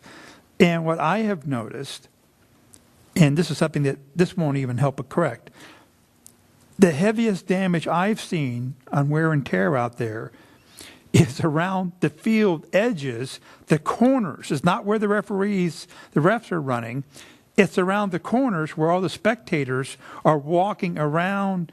They're being funneled through these little tight spots, and all these hundreds and hundreds of spectators, and moms and dads and grandparents, whoever, are walking around the edge of these fields, and that's where I've seen the most grass damage. And that's not being done by turf. I mean, that's not from cleats. That's just from hundreds and hundreds of people walking there on Saturday, and that's where I've seen the most damage. I'm not sure if you've seen that. That's a different kind of damage. Oh, I agree. That's that what flattens but down to me, the turf that's and turns it brown, but it doesn't destroy it. Well, like that's the biggest digging damage. up chunks of it do. Well, the biggest damage I've seen personally over the last 5 years out there has been from that spectator walking around the soccer fields. That's what I've noticed. It does occur. But that doesn't even address that part. But anyway. There's some of the things that can't be corrected. I mean, No, I'm just saying. it's a playing facility. Kids are going to play, and people are going to be there. I mean, the best thing to do is nobody play on it, and it'll stay nice and green. But that can't be the So that's my first comment. My second comment, Lanny, this is the question for you. If I'm not mistaken, you've already gone through a lot of the organizations that are in town, or am I mistaken, with this document? Okay, thank you for asking. I have met with the groups. I sent all of them a copy via email, and then I set up appointments to meet with them. So I have gone through all of this with the groups and gone through it point by point and where we're going with this. So my first question will be, and I don't want you to name any specific group, okay? You can just call them XYZ or something. Was there any particular issues or anything outstanding that they mentioned, or they were pretty much comfortable with this overall? Or was there something really, really nasty or bad that popped out? I did have a group that had some concerns on the language of the document. Most of them were agreeable to it. And if you want to go with item number 4, there was a group that had an issue with a number of kids that they scholarship, and this might be a financial hardship for them to have a couple of pairs of shoes. But there was, we went over many things in that meeting. So let me jump in for just a second with that point. So when we talked about this 2 years ago with the winter rules, so if this were to go through and we decided to do turf shoes, what we would do is just like we did last time. Is it wouldn't be until next year. Well, that's my question. So that's what I'm getting to. I'm getting to the point that I think the season's already started, and they've already went through this document, and I don't want to be in a position to tell them, well, call them up and say, well, starting next Monday, you have to do this and this and this, and they don't have any forewarning. No, and that's kind of what we did last time with the turf shoes when we walked them through when we were starting to see rain and wear and tear in the winter months. We actually sat them down almost a year in advance and said, okay, so when coming up, and we do the same thing because a lot of these kids are probably playing, or most of the kids in ASO are playing rec league. And so the conversation we'd have now is that for next season, instead of buying, 2 pairs of shoes or instead of buying cleats, if they're the 11, U11 or older, then what the expectation would be is if this recommendation were to go through is that they would then just buy turf shoes. So we would let them know in a year in advance. There wouldn't be an expectation that tomorrow that they'd have to go out and change footwear, spend more money, or do any of those things, because I don't think that would be fair to do an organization or parents. I'm sorry, Mary, did you say for U11 and under? That's what, I think that's what Dr. They play year-round with just turf shoes then? Right, for that age, yeah. And many are doing that already. Okay. So, but to answer that question. Okay. All right, so Well, let me make one more suggestion. That Okay. the next time we get to see this document before it goes out in front of the groups, because this puts the board in a very bad situation here. We can't make a recommendation because the groups have already gotten used to it and have accepted it, and then now we might do something to change it. So that's my little 2 cents there. on this particular item, I would suggest that if we do pass this or agree to this, I would suggest that we staff will monitor the fields and come back to us here in a couple of months at the end of the regular soccer season and tell us what they think is going on. That will give us plenty of time to maybe amend something. Am I mistaken on that? As far as the turf, or as far Well, the as- turf shoe thing, because this is only going to the existing ruling. I mean, the existing ordinance here, or the statement is this starts in November, correct? Correct. And so, only thing we're going to be if we change this tonight, well, I guess we're not really planning to, because that won't give them any notice. But we could still adopt this agreement tonight, knowing that this wouldn't take place until next year. So that is something that we could adopt and do. And we kind of did that internally with the turf shoe initially during winter season, because a couple of years ago we were seeing a lot of wear and tear during the winter months. So we kind of sat down with both groups and walked through what that looked like. So we had actually done some stuff preemptively to kind of walk through this. Same thing with, if you look at that same section, which is section 4, had a conversation with both groups regarding practice and tournaments taking precedence at that time of the year as well. So I think what we're saying is this just kind of solidifies that a little bit more, that everybody's under the understanding and everybody knows. So if there's a change, you have a president today and they leave tomorrow, is that we have this document in place that says this is kind of what the agreement was. So once again, if we did decide to do that, decided to make that switch, we could say even tonight that this new document wouldn't go in place until July 1st or whatever that looks like. So we do have some flexibility to do that, to be able to do that, however the board would wish to do that.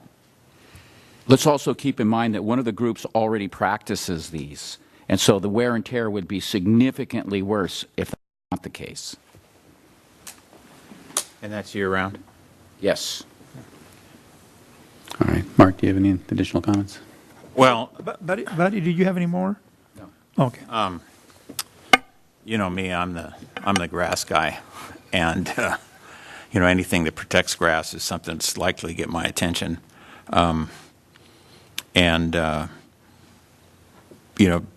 It's really amazing me that we've been able to keep the grass as good as we have for the 7 years the park's been open. And it worries me when I hear that it's getting more and more use, because I know what that means. That means poor and poor turf quality. But I also know everybody wants to play, and the city's getting bigger, and the programs are getting bigger, and it's just a fact of life. So it sounds like over the past year and with Eagles' experience, the turf shoe thing has proven to work better. I'd be ready to do that on a delayed basis, because a kid doesn't need to own 2 pairs of shoes. He can play in turf shoes. I refereed in turf shoes for years and years. They work fine. But if you want to do 2, that's fine too. And frankly, I don't know a kid that doesn't have more than a dozen sets of athletic shoes. So I don't know that that's that big a problem. It's just that everybody needs to know it up front before the season starts. So I would be comfortable with making this a year-round policy and starting it at U11. So that's just my take. Okay. I'm sorry, Chairman Dixon. Yes. I've got to bring up one in regards to baseball. We have this document for baseball, but we're also working on another document, the Freedom Park Agreement, if you will. I've told baseball that if there was any conflicting baseball or a community service group agreement and it conflicted with the Freedom Park Agreement, the Freedom Park Agreement would supersede this one in regards to that facility. Otherwise, it's pretty much unoperational. The community service group pretty much serves as an operational whereas the Freedom Park agreement, I would say, would be more facility-based. So I wanted to clear that up, and I had that conversation with Pony Baseball. I have no idea what that means. So, Well, in baseball, you have 6 people standing on dirt, not grass, so you don't really have these Yeah, turf it's not the issues same with problem. baseball. I think that's what he's getting at. I didn't even think of baseball because I don't think there's a problem. Yeah. well, it doesn't say baseball. No, because those are, yeah. Yeah, we're talking Okay. apples and oranges. Okay. So if there's no other discussion on this, it seems to me we have 2 areas that have come up concerned. Elaine or Director Magner, did you ask questions about these storage units and things? Did you? Well, have any as changes? long as, if he's going to do something for baseball that's going to be different, I think then he can identify where those storage areas are. I'm just concerned that if there's an issue that we're talking about the same storage areas, because as I count them, there's only 2, maybe 3 storage areas actually like Bob Kildee. The rest of them are on Los Altos. I'm just wondering whether this document really needs to specify exactly what storage units there are, because those could change over time. And could this be just more generally termed all storage units and facilities occupied by the organization have to be insured? Yes, we can do that. We can do that because that way if they changed, it doesn't change the entire document. Yeah. So we can make that change. Okay. That's a good idea. Yeah. All right. So do we have a motion? And maybe I'll let Director Kelly specify exactly how he'd like to, if we're going to make a change in Section 4 or Item 4 on page 111 or page 2 or whichever number we're using here. Do you want to make a motion? Well, I would just move that we go ahead and adopt these agreements with the user service groups with the changes of beginning at U11, and that we make the use of turf shoes for practices only begin at some time in the future designated by the general manager or the board, and that it be year-round. Now, the document was referring to U12. You don't want to use U12? I know that one of the groups is changing to U11. I'm just asking. It's U11, yes. That's what I would prefer. I mean, I'm open for discussion on that. So just to clarify, we're asking that all groups U11 and under will use turf shoes at all times and for practices only. I'm sorry, that's U11 and above. U11 and above for practices only. Yeah. For U11 and under, do we have any regarding that? I would say, yeah, anything under 11, if they were using cleats, they're not very big, as well as they're not really having access to much of the parks. And it's the older kids with the cleats, if you will, that would kind of create more of the damage. The data basically is that the little kids don't do much damage. Okay. So that change, and then if we can make the general terms change on the insurance issue. Yep. So, okay. Is that clear? Or is it? Yeah. Yep. Okay. I'll second it if that's what Director Kelly wants. Okay. All right. Is that pretty well understood what we're, okay. Director Kelly? Aye. Director Magner? Aye. Director Mishler? Aye. Director Malloy? Aye. Chairman Dixon? Aye. Okay.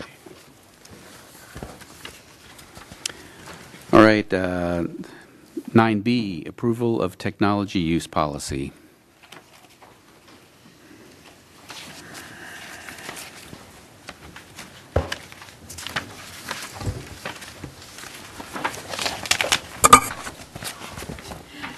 Shorter than that. Move that down quite a bit. Okay, good evening, Chairman Dixon and members of the board. I am Catherine Drury, HR specialist, and I am bringing you an updated technology use policy this evening. We are recommending that the board approve the updated technology use policy to include the electronic and telephone usage and privacy policy. Back in 2008, the district prepared a comprehensive review of their record retention policy to comply with the Public Records Act. Earlier this year, the City of San Jose versus the Superior Court ruled that text messages stored on personal devices of a public employee would be subject to that Public Records Act.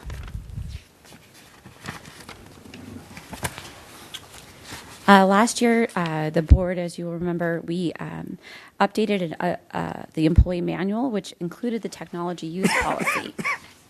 At the March and August policy committee meetings, staff brought updates to include the text messages and email retention.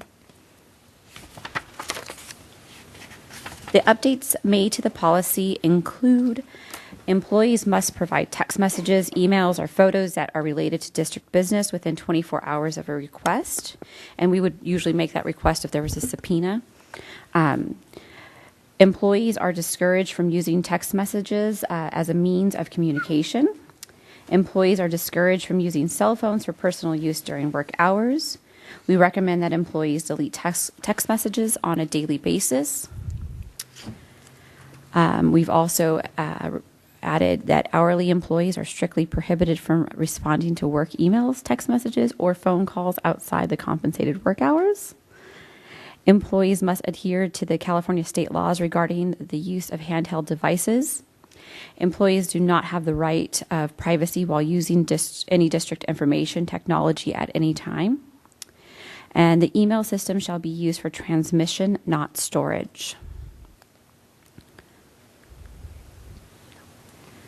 The parts that we updated and added to the monitoring and retention were emails.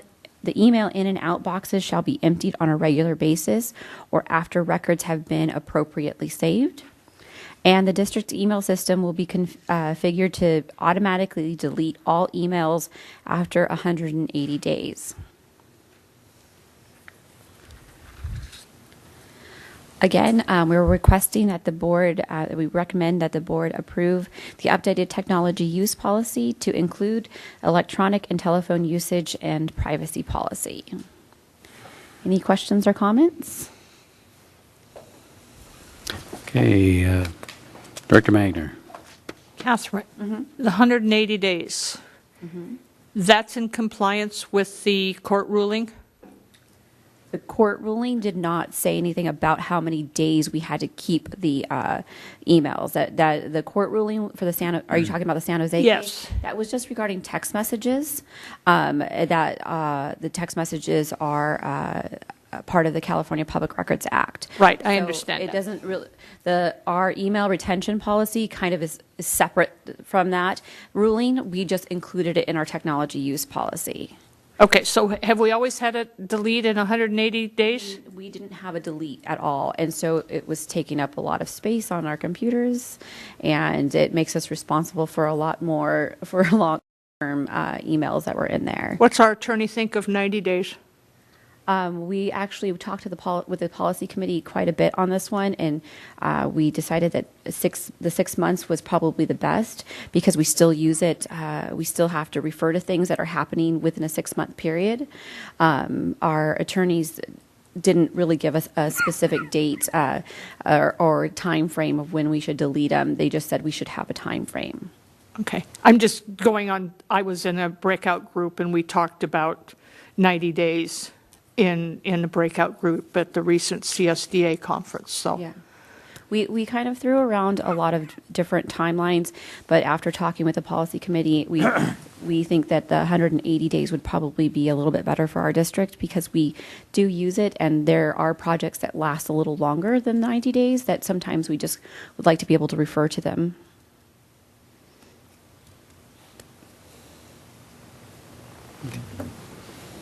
Anything else? No. No. Dr. Kelly? I just have one question. You started out your presentation by telling us that our private phones are part of the web, but then you didn't really present any linkage to this policy change. So are you just informing us of that, or is there some connection that we need to draw? Well, the San Jose case gave us some information about how our phones are used if there's records on there, and that they can get subpoenaed, whether they're private or public cell phones. So what we're doing is just trying to eliminate the use of text messaging within our district, so we don't have to run into this problem. So you're telling us don't do that? Don't do that. Okay. Make phone calls. Okay. Because I know mine drops off after a short period of time, and the ones that they keep getting pushed back to the end, and eventually they're not there anymore. Yeah. So, and not everybody's phones do that. So what we're encouraging our employees to do is, one, don't use the text messaging at all possible.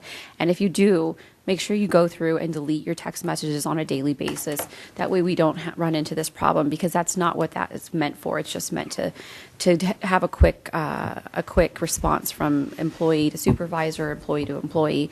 But there shouldn't be any data on there that's talking about serious problems. You should be picking up the phone and calling somebody for that. Thank you. And just to clarify, if a text message did have a public record on it, then the policy outlines the process the person would go through to store that information to ensure we're in compliance with the Public Records Act. Mark? What about you? I'm never texting you guys again. Don't text me. Well, it's just the ever marching on of the attorneys in the state of California that just keep piling on all these rules and all these requirements. And thank goodness, Catherine, we have you here to make us aware of it so that we don't find out about it the hard way. So, I mean, this stuff is all cumbersome, but clearly necessary. So, I don't have any questions with any of the pieces of it. Well, Director Mishler and I are on the policy committee that reviewed this. Do you have any other comments, Mike? No. Okay. I don't either. Do we have a motion on this? I'll make a motion to approve the updated technology use policy to include the electronic and telephone usage and privacy policy. I'll second. Director Magner? Aye. Director Mishler? Aye. Director Kelly? Aye. Director Malloy? Aye. Chairman Dixon? Aye. Okay. Item C, 9C, consideration and approval of bid award for the administration office and rooms 6 and 7 roofs. Mayor, good morning. Good evening, Chairman Dixon and members of the morning. board. Seems like it. It's a long day. Tonight I'm coming to you to ask for approval of our admin roof and room 6 and 7. So, recommended the board of directors approve and authorize the general manager to enter an agreement with Falcon Roofing to replace the roofs at the administration office and room 6. A little bit of the background. The funding of the project were identified during our capital improvement budget workshops fiscal year 2017-18. We appropriated $125,000 for this project. 1989 is the current admin building was built to include the roof enclosure.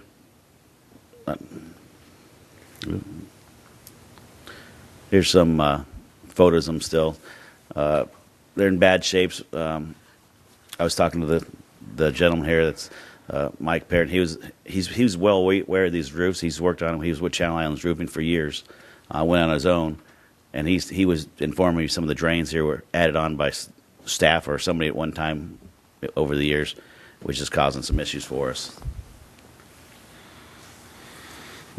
These right here. That's what's causing some of our issues. Some of them are too high, so water puddles up there and everything. Before my time.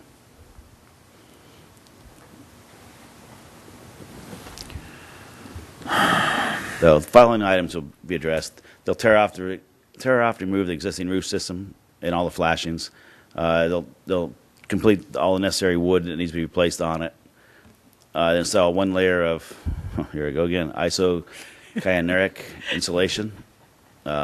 Install one layer of quarter-inch gypsum. Install base and 3-pipe Burmastic cold processed asphalic roof system. They still do hot roofs, but not as much anymore. They're getting away from that. They found out this is a better system. They'll also install an OSHA-approved ladder extension, which is mandatory. If OSHA comes out and inspects us, we'll be in trouble. They'll install new flashings to help on the curbs and in all the air conditioning units. And then that's the coping also. They'll issue a 2-year contractor warranty and a 20-year manufacturer warranty.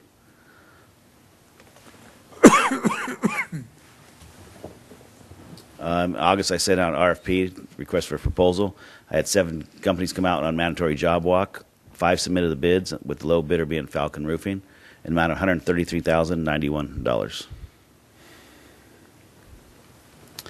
Recommended for the award is based on the bid and the bid specifications. Falcon Roofing meets all the specifications. They have the DIR number, they have insurance, everything. So.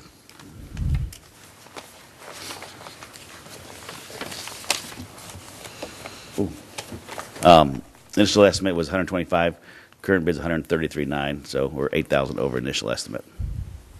And you can see the high was high bid was 219. And this is just a little spreadsheet we do, just so everyone can see apples for apples and what we're doing. They're all an excellent. The first ones are an excellent. I believe they all were on this one. And you can see as the bids go higher. This one was out of Orange County, this one. So it's recommended that the board of directors approve and authorize the general manager to enter into agreement with Falcon Roofing to replace the roofs at admin office in room 6 and 7. Any questions? Okay. Mike? No? Elaine? Just as long as we have the money. Did you ask him if he would do it for the 125? I'm working on that with the next one. No, I did. Here's our contractor, Mike Parent. Like I say, he's a Camarillo resident. Been your whole life? Pretty much his whole life. So I'd like to give him the jobs back to the city of Camarillo people that live in it. And they're sealed bids, so when they open, his was lowest. So, Mark? I'm happy the local vendor won the job. So, and obviously his mobilization costs are 0 since he's already here. And I'm sorry that he didn't bid down where Bob wants it to be, but thank you for the aggressive bid and for taking care of the roof, because we're gonna have this building a really long time. So that's all I have. Okay. And I don't have any comments. So do we have any motions? So moved, so Mary can be dry. I'll second. Director Magner? Aye. Director Mishler? Aye. Director Kelly? Aye. Director Malloy? Aye. Chairman Dixon? Aye. Okay. Okay, consideration and approval of regular board meeting dates for 2018. Already? Good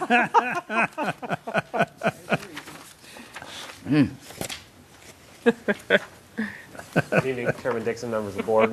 Mitchell Cameron, again, administrative analyst for the district. I know we're here a little bit early this year, but it is recommended that the board review and approve the meeting dates for regular board meetings for calendar year 2018.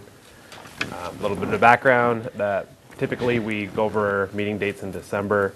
This year, there are multiple scheduling conflicts with the district and the city council chambers. The board meets the first Wednesday of every month, but due to the scheduling conflicts, it's not possible if we hold the district board meeting here early to allow the board to make the proper accommodations. We have 2 separate options prepared for the board. We have option 1, which has our board meeting scheduled for the first Wednesday of every month, with the exception of 3 months, including July, September, and December, where the scheduling conflict exists. We moved that meeting to the first Thursday of every month, still maintaining the same meeting time of 6 p.m. Based off feedback we had last year, we provided the board with the second option, which includes meeting the first Thursday of every month. And again, it's recommended that the board review and approve the meeting dates for the regular board meetings for calendar year 2018. I suggest we stay with Wednesday. I don't even like the 3 months that we have to go to Thursday. I think we should move back to our home for those 3 months, but that's just my personal opinion. So I take option 1. with my side comments. Mike? I have a question, Mary. This is for you and the staff. Does staff really care? Does this I would assume there's no real difference for impacting staff. Does staff really care which option we go with? Or they're the same, you guys have different splits or something? No, actually, I think staff prefers Wednesday. I know we have Thursday staff meetings, so if there's loose items from the board meeting that we need to clean up or address, then we can do that on Thursday. So it typically works better, but we wanted to bring both options to the board, just knowing that there's 3 Wednesdays that we just have to make those adjustments. Okay. The only thing I would add to the 2 options is, for option 1, I still like moving to Thursday if we have a conflict, to keep it on, to keep the transparency open to the public and on TV. Thanks. Bob? I agree with Elaine in total. Isn't Thursday the day that you're not on call? The one day of the week that you're not on call? Yes. That's another reason that then Dr. Dixon actually gets to have his Thursday off, because that's when we have committee meetings and other things. So. Yeah, I'm happy with keeping it with the Wednesdays, but go ahead. Do you have any thoughts on the matter? I'm perfectly at this point. The Wednesdays, my office and staff are all well adjusted to this, and they have it planned calendared it out a year and ahead now, and so changing to Thursdays would not be of any benefit to me. It would.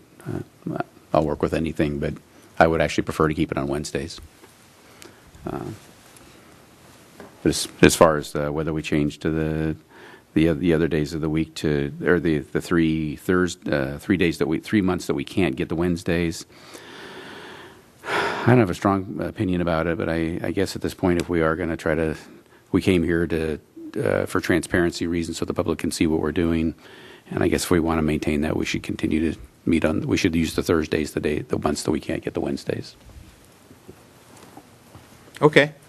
I thought everybody would want to go with the consistency of Thursday, but it doesn't matter to me. I'll show up for work whenever it's scheduled. So You're a good employee. So do we have a motion? I make the motion that we use option 1 for 2018 meeting dates, for the board meeting dates. Second. Director Mishler? Aye. Director Malloy? Aye. Director Magner? Aye. Director Kelly? Aye. Chairman Dixon? Aye. Okay. At this point, we are going to recess for a study session on developer fees, and this will be in the back conference room, and we will return after that study session to address item F. So, shall we reconvene?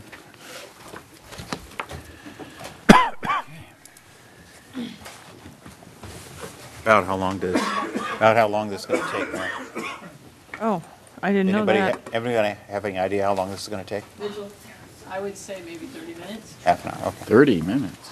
Now reconvene and move on to item 9F, which is developer fees for the proposed St. John's Seminary Residential Community Project.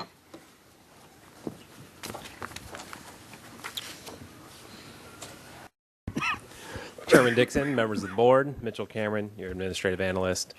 And again, we recommend that the board accept the negotiated value of the land that will be subdivided for the St. John's Seminary Residential Community Project, and authorize the general manager to draft a letter declining acceptance of a parking lot at the corner of Upland and Somas Road. A little bit of background: the proposed St. John's Seminary Community Project will allow for up to 300 residential units. Right now it's 281 units on 44.8 acres of the 88.5 acre proposed site. The proposed project plans include a trailhead, parking lot, HOA-owned recreational space and trails, and HOA open space areas, and in lieu of fees. The parking lot and HOA-owned parking space allows a subdivider to receive 50% of the project's required park space. This is an overhead map of the proposed project. You see the trailhead right along Somas Road. That will be a city-owned, or the city will have a. The city will we recommend that we authorize the general manager to draft a letter saying we don't want it, and then the city would take ownership of that. And then obviously the project site is a HOA community, gated HOA community. The City of Camarillo's municipal code, which governs parkland dedication, includes conditions for subdividers to either dedicate land, pay in lieu of fee, or both to the Pleasant Valley Recreation Park District. The ordinance states that 217 square feet of land must be dedicated for each person anticipated to be living in the subdivision.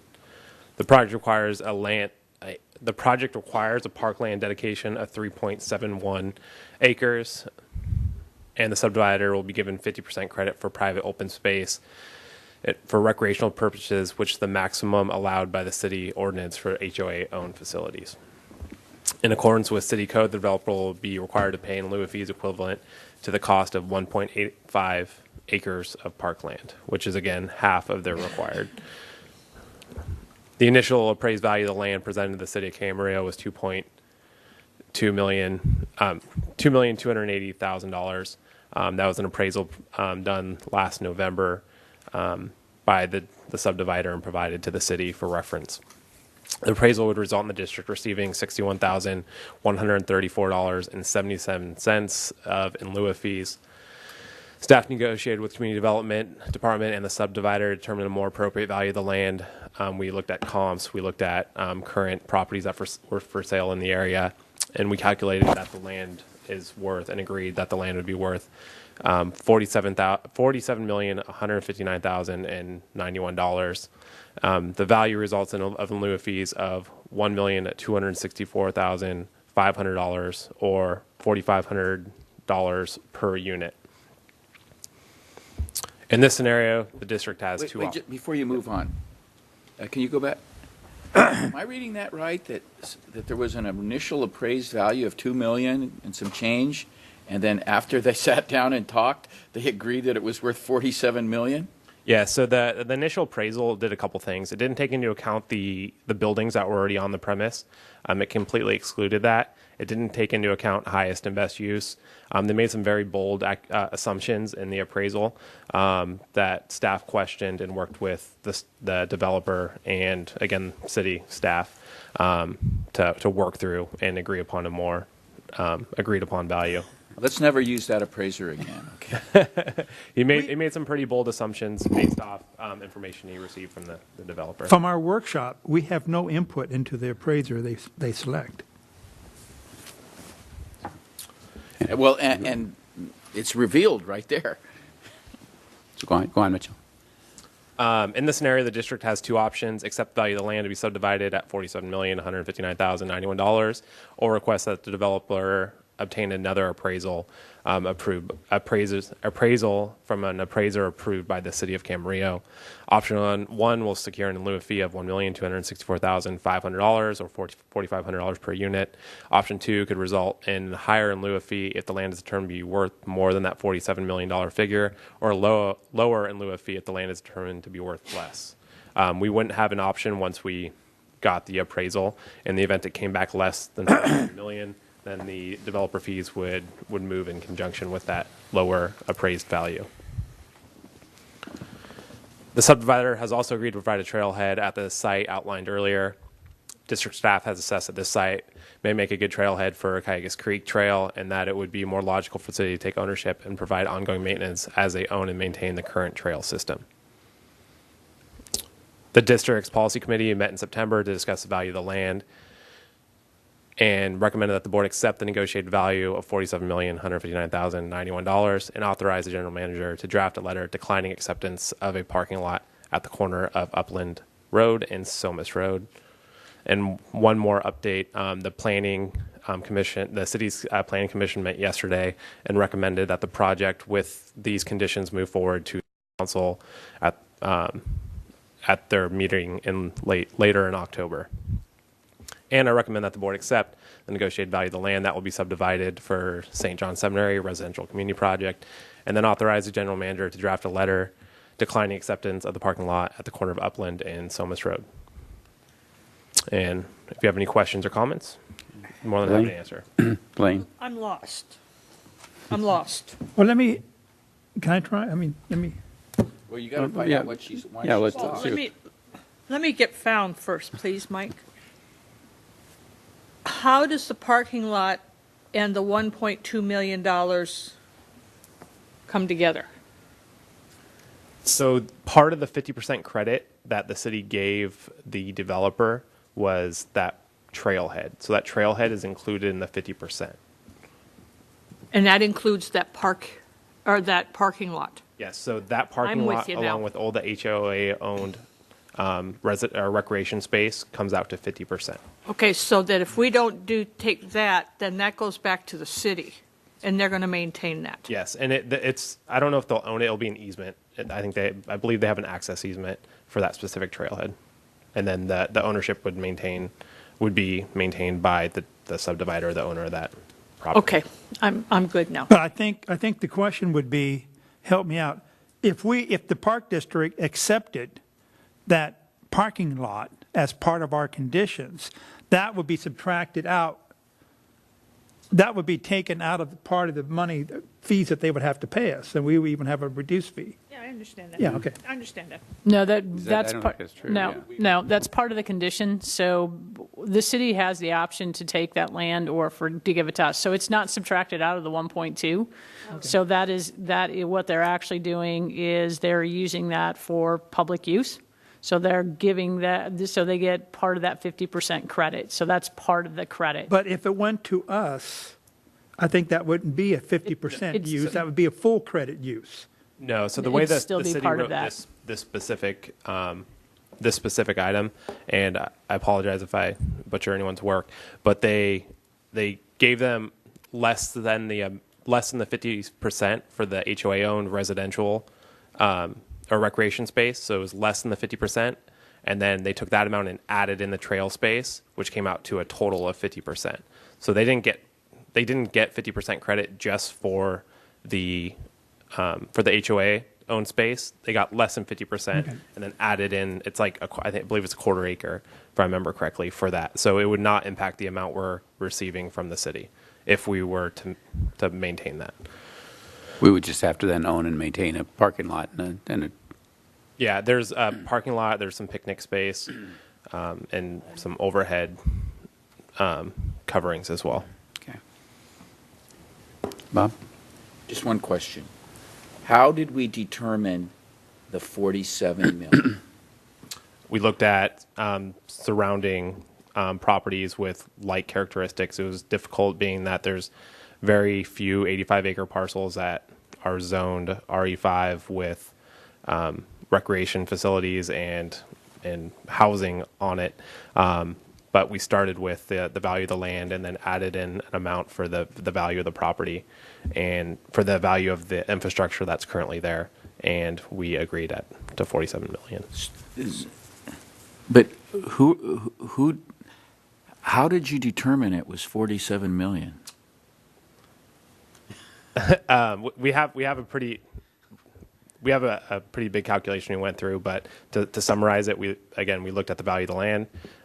We concluded that we believe the value of the land to be significantly more than 61 cents per square foot, potentially 6 times that just for the land itself had it had no infrastructure. And then we calculated the value of what we believed the infrastructure that currently exists is worth and added that to the amount of the land to come up with the value. So if we decided as a board to roll the dice and get another appraiser, we would have to use the city chosen appraiser? That's correct. We wouldn't have any choice on it. No, city staff has been extremely helpful in this. They've kept us involved in the entire process. I believe that they would take us into consideration and work with us to identify an appraiser, but they're not required to. But if that appraiser came back and said $3 million, then we'd be stuck with a much lower fee. Correct. And the calculation I came up with for the value of the land is about $4 a square foot, depending on how the appraiser takes into account the infrastructure that's there. I'm not sure where they would come back with. My guess is the value that we agreed upon is going to be significantly higher than the amount an appraiser may come back with, just because I don't think they'll give them as much for the buildings that are on the property. The only reason I mention this is, to me, that's one of the most valuable pieces of property left in Camarillo. And if we gambled and it came in slightly less than 47 million, that's what we would get, right? Correct. But if it got appraised at 60 million, then we would have, in other words, do we have more? If we get another, if we ask for an appraisal, are we really gambling very much? From my perception, I believe we have a lot more to lose than to gain in this specific situation.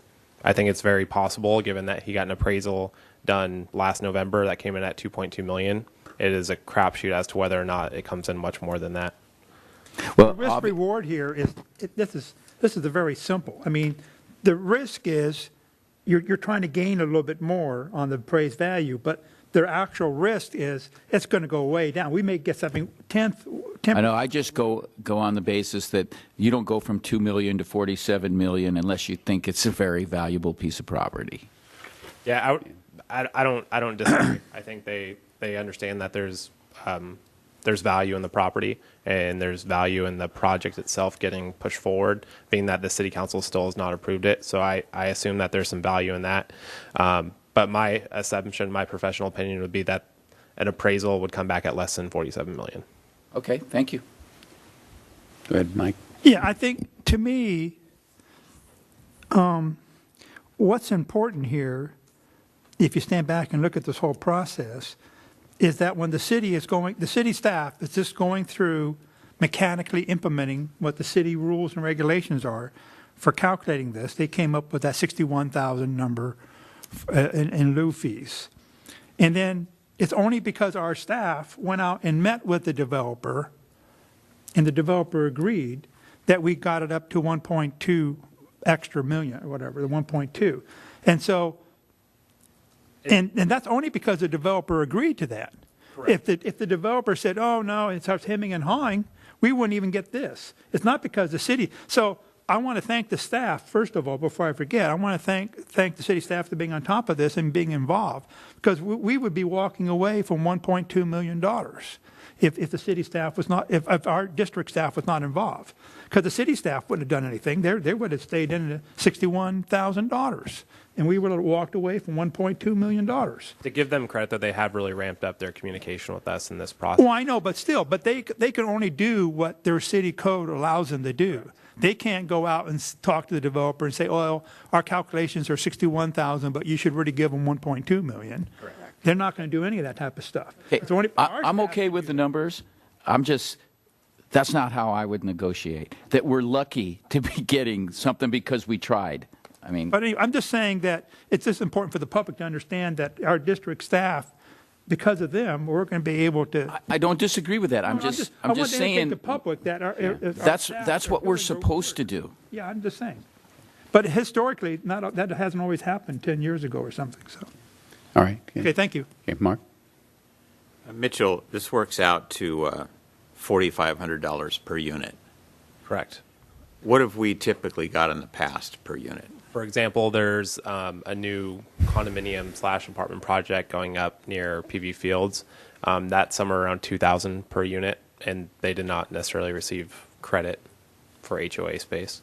For a new, the most recent project we've worked with, the Camarillo Village on Lewis, that project came out to around $9,000 a unit, but they did not have nearly the amount of HOA and private space, so they didn't get discounted for that. So this one, just to clarify, so if they wouldn't have gotten 50% credit, you're looking at roughly about $9,000 per unit, which is about on track with the last one. Yeah. And for example, the city of Thousand Oaks, and one of their highly populated areas, they define the amount per unit that they'll get for that specific area, and it comes out to about $9,500 per unit. So I believe that $9,000 per unit could be perceived as a fair rate. Yeah, that's the answer I was looking for. And especially in consideration of this being a senior community, which is likely to have its own clubhouse and its own, internal things as well as exercise areas and things. We're not likely to provide a lot of recreation for this project. Yes, and that's how the developer would define it, as well as the city. And they do have recreational facilities. I believe there's a swimming pool. There's a big central area that is HOA owned. Yeah. And again, trail space surrounding the entire property. Yeah. That is HOA owned and maintained. Yeah. Well, it looks to me like a very fair number, and thanks for digging in it. Mike started on this a couple of years ago. In the past, we just always accepted whatever number they threw us, and we didn't do very well over time. I'm talking like over 50 years. So this is a better process because the community, both the district and the city, are better run now, and we're coming up with better answers, and I'm really comfortable with this. So that's all I have. Yeah, we agonized a lot over this. This first came when I reviewed the board packet with Mary and staff last week. This issue came up, and I had a lot of questions about it and agonized over this number, and that's why I asked staff to bring it to policy committee before this meeting, and so that Mike and I could agonize over it together, and we really did. It's congratulations to Mitchell and Mary and for a phenomenal job in changing $64,000 into $1.2 million and $64,000. That's a terrific job for them. But I agree with Director Kelly. In looking at this, you look at the numbers of what this land is really worth, especially once it's developed. To the developer, probably 300 units. Their sales of this is going to be somewhere between 150 and 300 million. So a $1.2 million donation to the Park District is less than 1%. But based on what we've seen in our educational session and what really our options are, I think that we accept this and be thankful that staff did such a good job in bringing the number up to what it is, and I think this is as good a number as we're going to get, and so I'm in favor of proceeding with it. I just have one more thing. At the end of the day, that $1 million and change is that if this thing goes down as planned, that's what the Park and Rec District would get, right? There is some variance based off the unit count. So if the unit count were okay, it could change a little bit, but that's basically it. Okay, putting this in perspective, I always like to draw the big picture because these last discussions kind of told me why the developer agreed.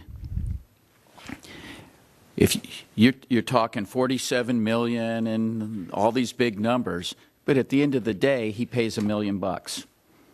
That's not squat to him, and so he probably pays that every time. And so the fact that he had to pay us $1 million doesn't probably mean that much if you get to do a development like this. Okay, do we have a motion? I'll make a motion to approve and accept the negotiated value of land that will be subdivided for the St. John's Seminary's residential community project and authorize the general manager to draft a letter declining acceptance of a parking lot at the corner of Upland Road and Somas Road. Second. Director Magner? Aye. Director Mishler? Aye. Director Kelly? Aye. Director Malloy? Aye. Chairman Dixon? Aye. Okay. All right, informational items. Chairman's report. I really don't have any informational items that I think would be worth extending the meeting for, so we'll move on. Ventura County Special Districts Association and CSDA. Oh, you don't have a lot, but I'm going to open my mouth. Sorry, I'll be fast.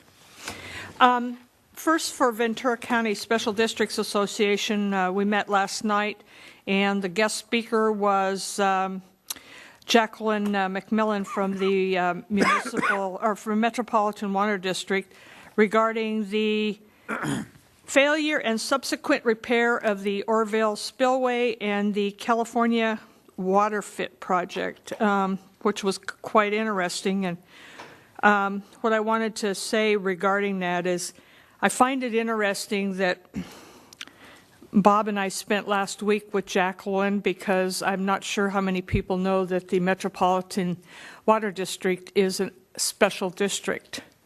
And they are a member of California Special Districts Association, and I think Jacqueline has attended every CSDA annual meeting that I have. So it's nice to see an organization that huge thinking that the California Special Districts Association is so important, when a small special district who we have a board member on VCSDA is the vice chair, doesn't think it's very important.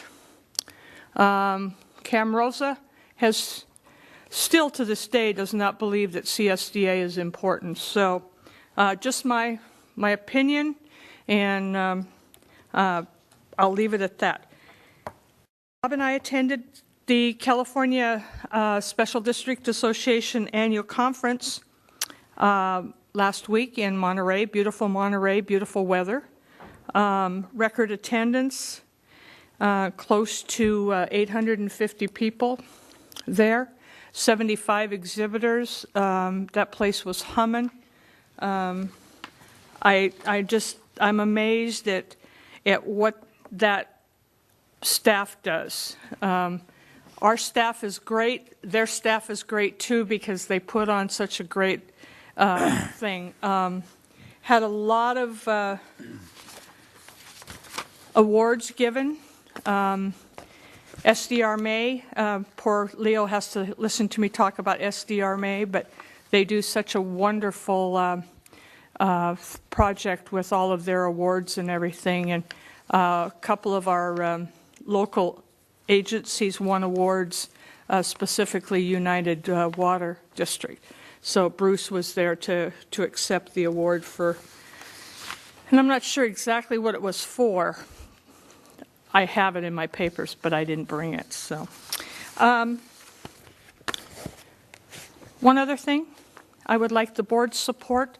I am the only CSDA board member of the 18 that our district has not renewed our transparency certificate. So, if we could work on getting our transparency certificate renewed, I would appreciate it. As we're trying to get the board to do all of the items that we're asking all of the districts, or all the other districts to do. So I ask for the board's support in getting everything accomplished so that we can get that taken care of. So thank you very much. Okay, and Santa Monica Mountains Conservancy. Yes, I attended the September 25th meeting. There was nothing really to report. It was, we had various issues we're going through and talking about the redevelopment of the Los Angeles River and various issues associated with that and stuff, but nothing really there to report.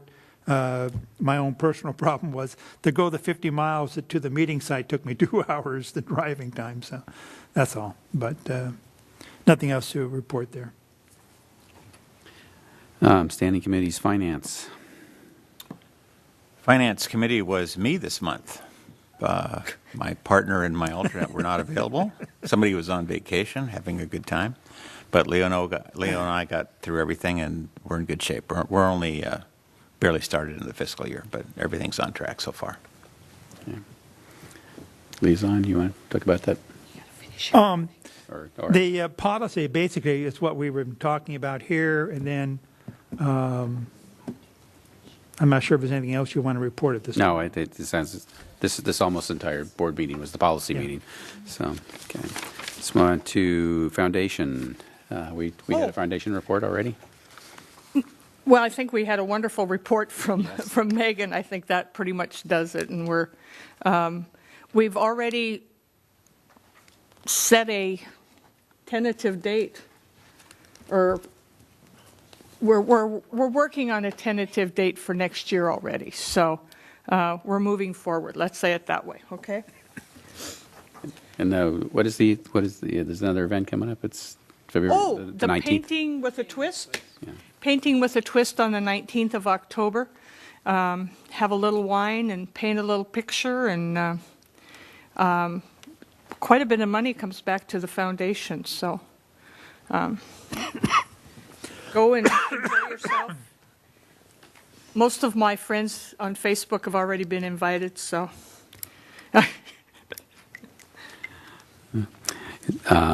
General Manager's report. All right, just a couple reminders. We'll kind of make this quick. Legislative overview, just as we continue with the legislative process. I think I reported this last time, but just a reminder that AB 979, which is the special district representation on LAFCO, that is passed, which means that there will be representation from all the special districts on all the different LAFCOs. So there was about 28 counties that didn't necessarily have that. So that has gone through, which is good. Public Works, which is Senate Bill 496, we're in the process of opposing that, which is an indemnity, which is, once again, the design professionals. We've been through this before, but they don't want to have any, what they want is the district take all the liability. So that's one. We've talked a little bit about the DIR and the revamp on that. So that was revamped. If you remember, about a year ago, I told you that when that bill passed, it was $1,000 and everything had to go through DIR, which meant a whole process. So they've now increased that to $15,000 for maintenance projects and up to $25,000 for new, which helps because almost everything that we are doing, if you start with a plumbing job that you think is $500, next thing you're at $1,000, and then you have to go through the DIR. So that's been extremely helpful. Right now, Senate Bill 5, which is the Parks and Water Bond, we are supporting that. That actually is pending on the governor's desk. And so what that does is a $4 billion bond. And so they're potentially dealing with infrastructure, dealing with some of the urban parks, some of the rural parks, and grant process. And so hopefully if that one passes, they do a per capita, which would help us in the long run. So in the past with the park bonds, it hasn't necessarily been a per capita. Other things looking at just on the outskirts is CEQA, which is always fun when you're dealing with California Environmental Quality Act, so we're looking at that one just to kind of see where that plays out. Any other ones specifically? Just the bottom one. The other one that will affect us, thank you for pointing that one out. So regarding human resources and personnel, CSDA is working on opposing Senate Bill 63, which is extended family leave. So, which mandates an additional 12 weeks of leave. So before it was for anybody that had 50 or more employees. Right now it'll drop it down to 20, which now potentially affects the district. So right now they're opposing that bill as it sits. So it says an additional 12 weeks, so it's 24. Right. Yep. 2 months. So those wait would have a minute. those 24 weeks. 3 months. 3 months, 24 weeks. So it's 12 weeks paid? right now. So it's 12 weeks right now. Then it would go 12 more. So Yeah, So half a yes. year, 6 months. That's 36. That's almost 6 months. right. So those are things that could potentially affect us if that goes through. Just other random, couple other things. Just a reminder that we do have the public forum tomorrow night. Invite everybody to be there. It starts at 6:30. We've been doing some stakeholder focus groups today. We've got some more tomorrow, so we're off to a good start. We had, I think, 15 different organizations represented this morning, and probably another 10 or 12 when we started our meeting this afternoon. So right now we're getting some good input, which is very helpful. So we'll continue on that track for the next couple days. And I think for purpose of time, I think that's it. Okay. Oral communications. Mike? Yeah, I just want to again thank Amy who's retiring from our district here, and thank her for all her work that she's done and everything else. I'm also happy to see that our staff is out here putting up our new signs that I think the new signs are arrived, and I'm starting to see them being installed here. So that's exciting and good to see. And I'm looking forward to this needs assessment study and all the public input. Thank you. Okay. Lane? No, I've talked enough. I've stirred the pot enough. Yeah, last month I talked briefly about the proposed Camarillo Springs project, which came before council on the 27th. The council agreed to move this project forward, despite the pleas of Director Kelly, Mishler, and myself. And they did add some very potentially restrictive requirements on the developer to provide an economic analysis of the project. And to show that the thing is business-wise, from a business perspective, is sound. There's an awful lot of answers that are missing, but that's the nature of this sort of process. And the council agreed to give the developer a chance to provide the answers and to do the research, based primarily on the threat of the golf course being closed this week. So they really didn't have a lot of choice in the matter. And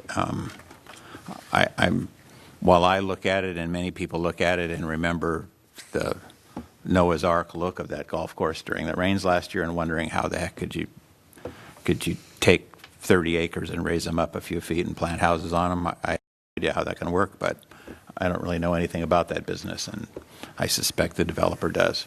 So it'll be a few years for this process gestation to take place. The 15 bills that Governor Brown signed recently that sort of fast track a lot of projects, this project will be exempt for that because it's in a floodplain. So it's going to get all the normal sort of scrutiny and then some. I think, as Mitchell has shown, our city staff is really on top of things and really sweats the details and works this stuff out. So I'm hopeful that it works out over time, but I'm also really concerned because that's our largest recreational facility, publicly available recreational facility, and to see it turned into housing that we don't need and wasn't planned for would be very sad. But we're on that process. That's all I have. Bob? Yeah, as Mark stated, I attended that meeting here in the council chambers, and all I can say is if you look at the facts of how it occurred and the manipulation that was done, it comes down to a businessman who wants to make a lot of money doing whatever it takes in order to accomplish that. And that they should, the people of this city should not just leave this up to the geographical location where it's occurring. It affects everybody because this won't be the last time something like this is attempted. Everyone should could call, email, or text their councilman and let them know that they don't like this kind of stuff. We've had enough carpetbaggers come through this town and look for prime pieces of land to develop them and pocket their cash and take off into the sunset. So that's my soapbox speech on that particular subject. The other is one that came up tonight after reading this list of titled the legislative overview. This thing, I'm assuming that's Hannah Beth Jackson that sponsored that expanded family leave. I'm not against people getting family leave given, certain facts and certain circumstances. But 6 months of paid family leave? You have to be kidding me. What small employer could pay that? That's just outrageous. And after looking at the bills that Jerry Brown signed recently that Mark again mentioned, I don't know how much of what you earn you're going to be able to keep if this keeps on. That's all I have. Okay. I'd just like to thank the staff for doing a great job. This is a pretty daunting agenda tonight, and done in the midst of doing the needs assessment survey, and everybody did a really phenomenal job. Thank you all very much. And with that, we're adjourned. Oh, Leo, I haven't forgot about you with my travel. Yeah. They can't find my folio.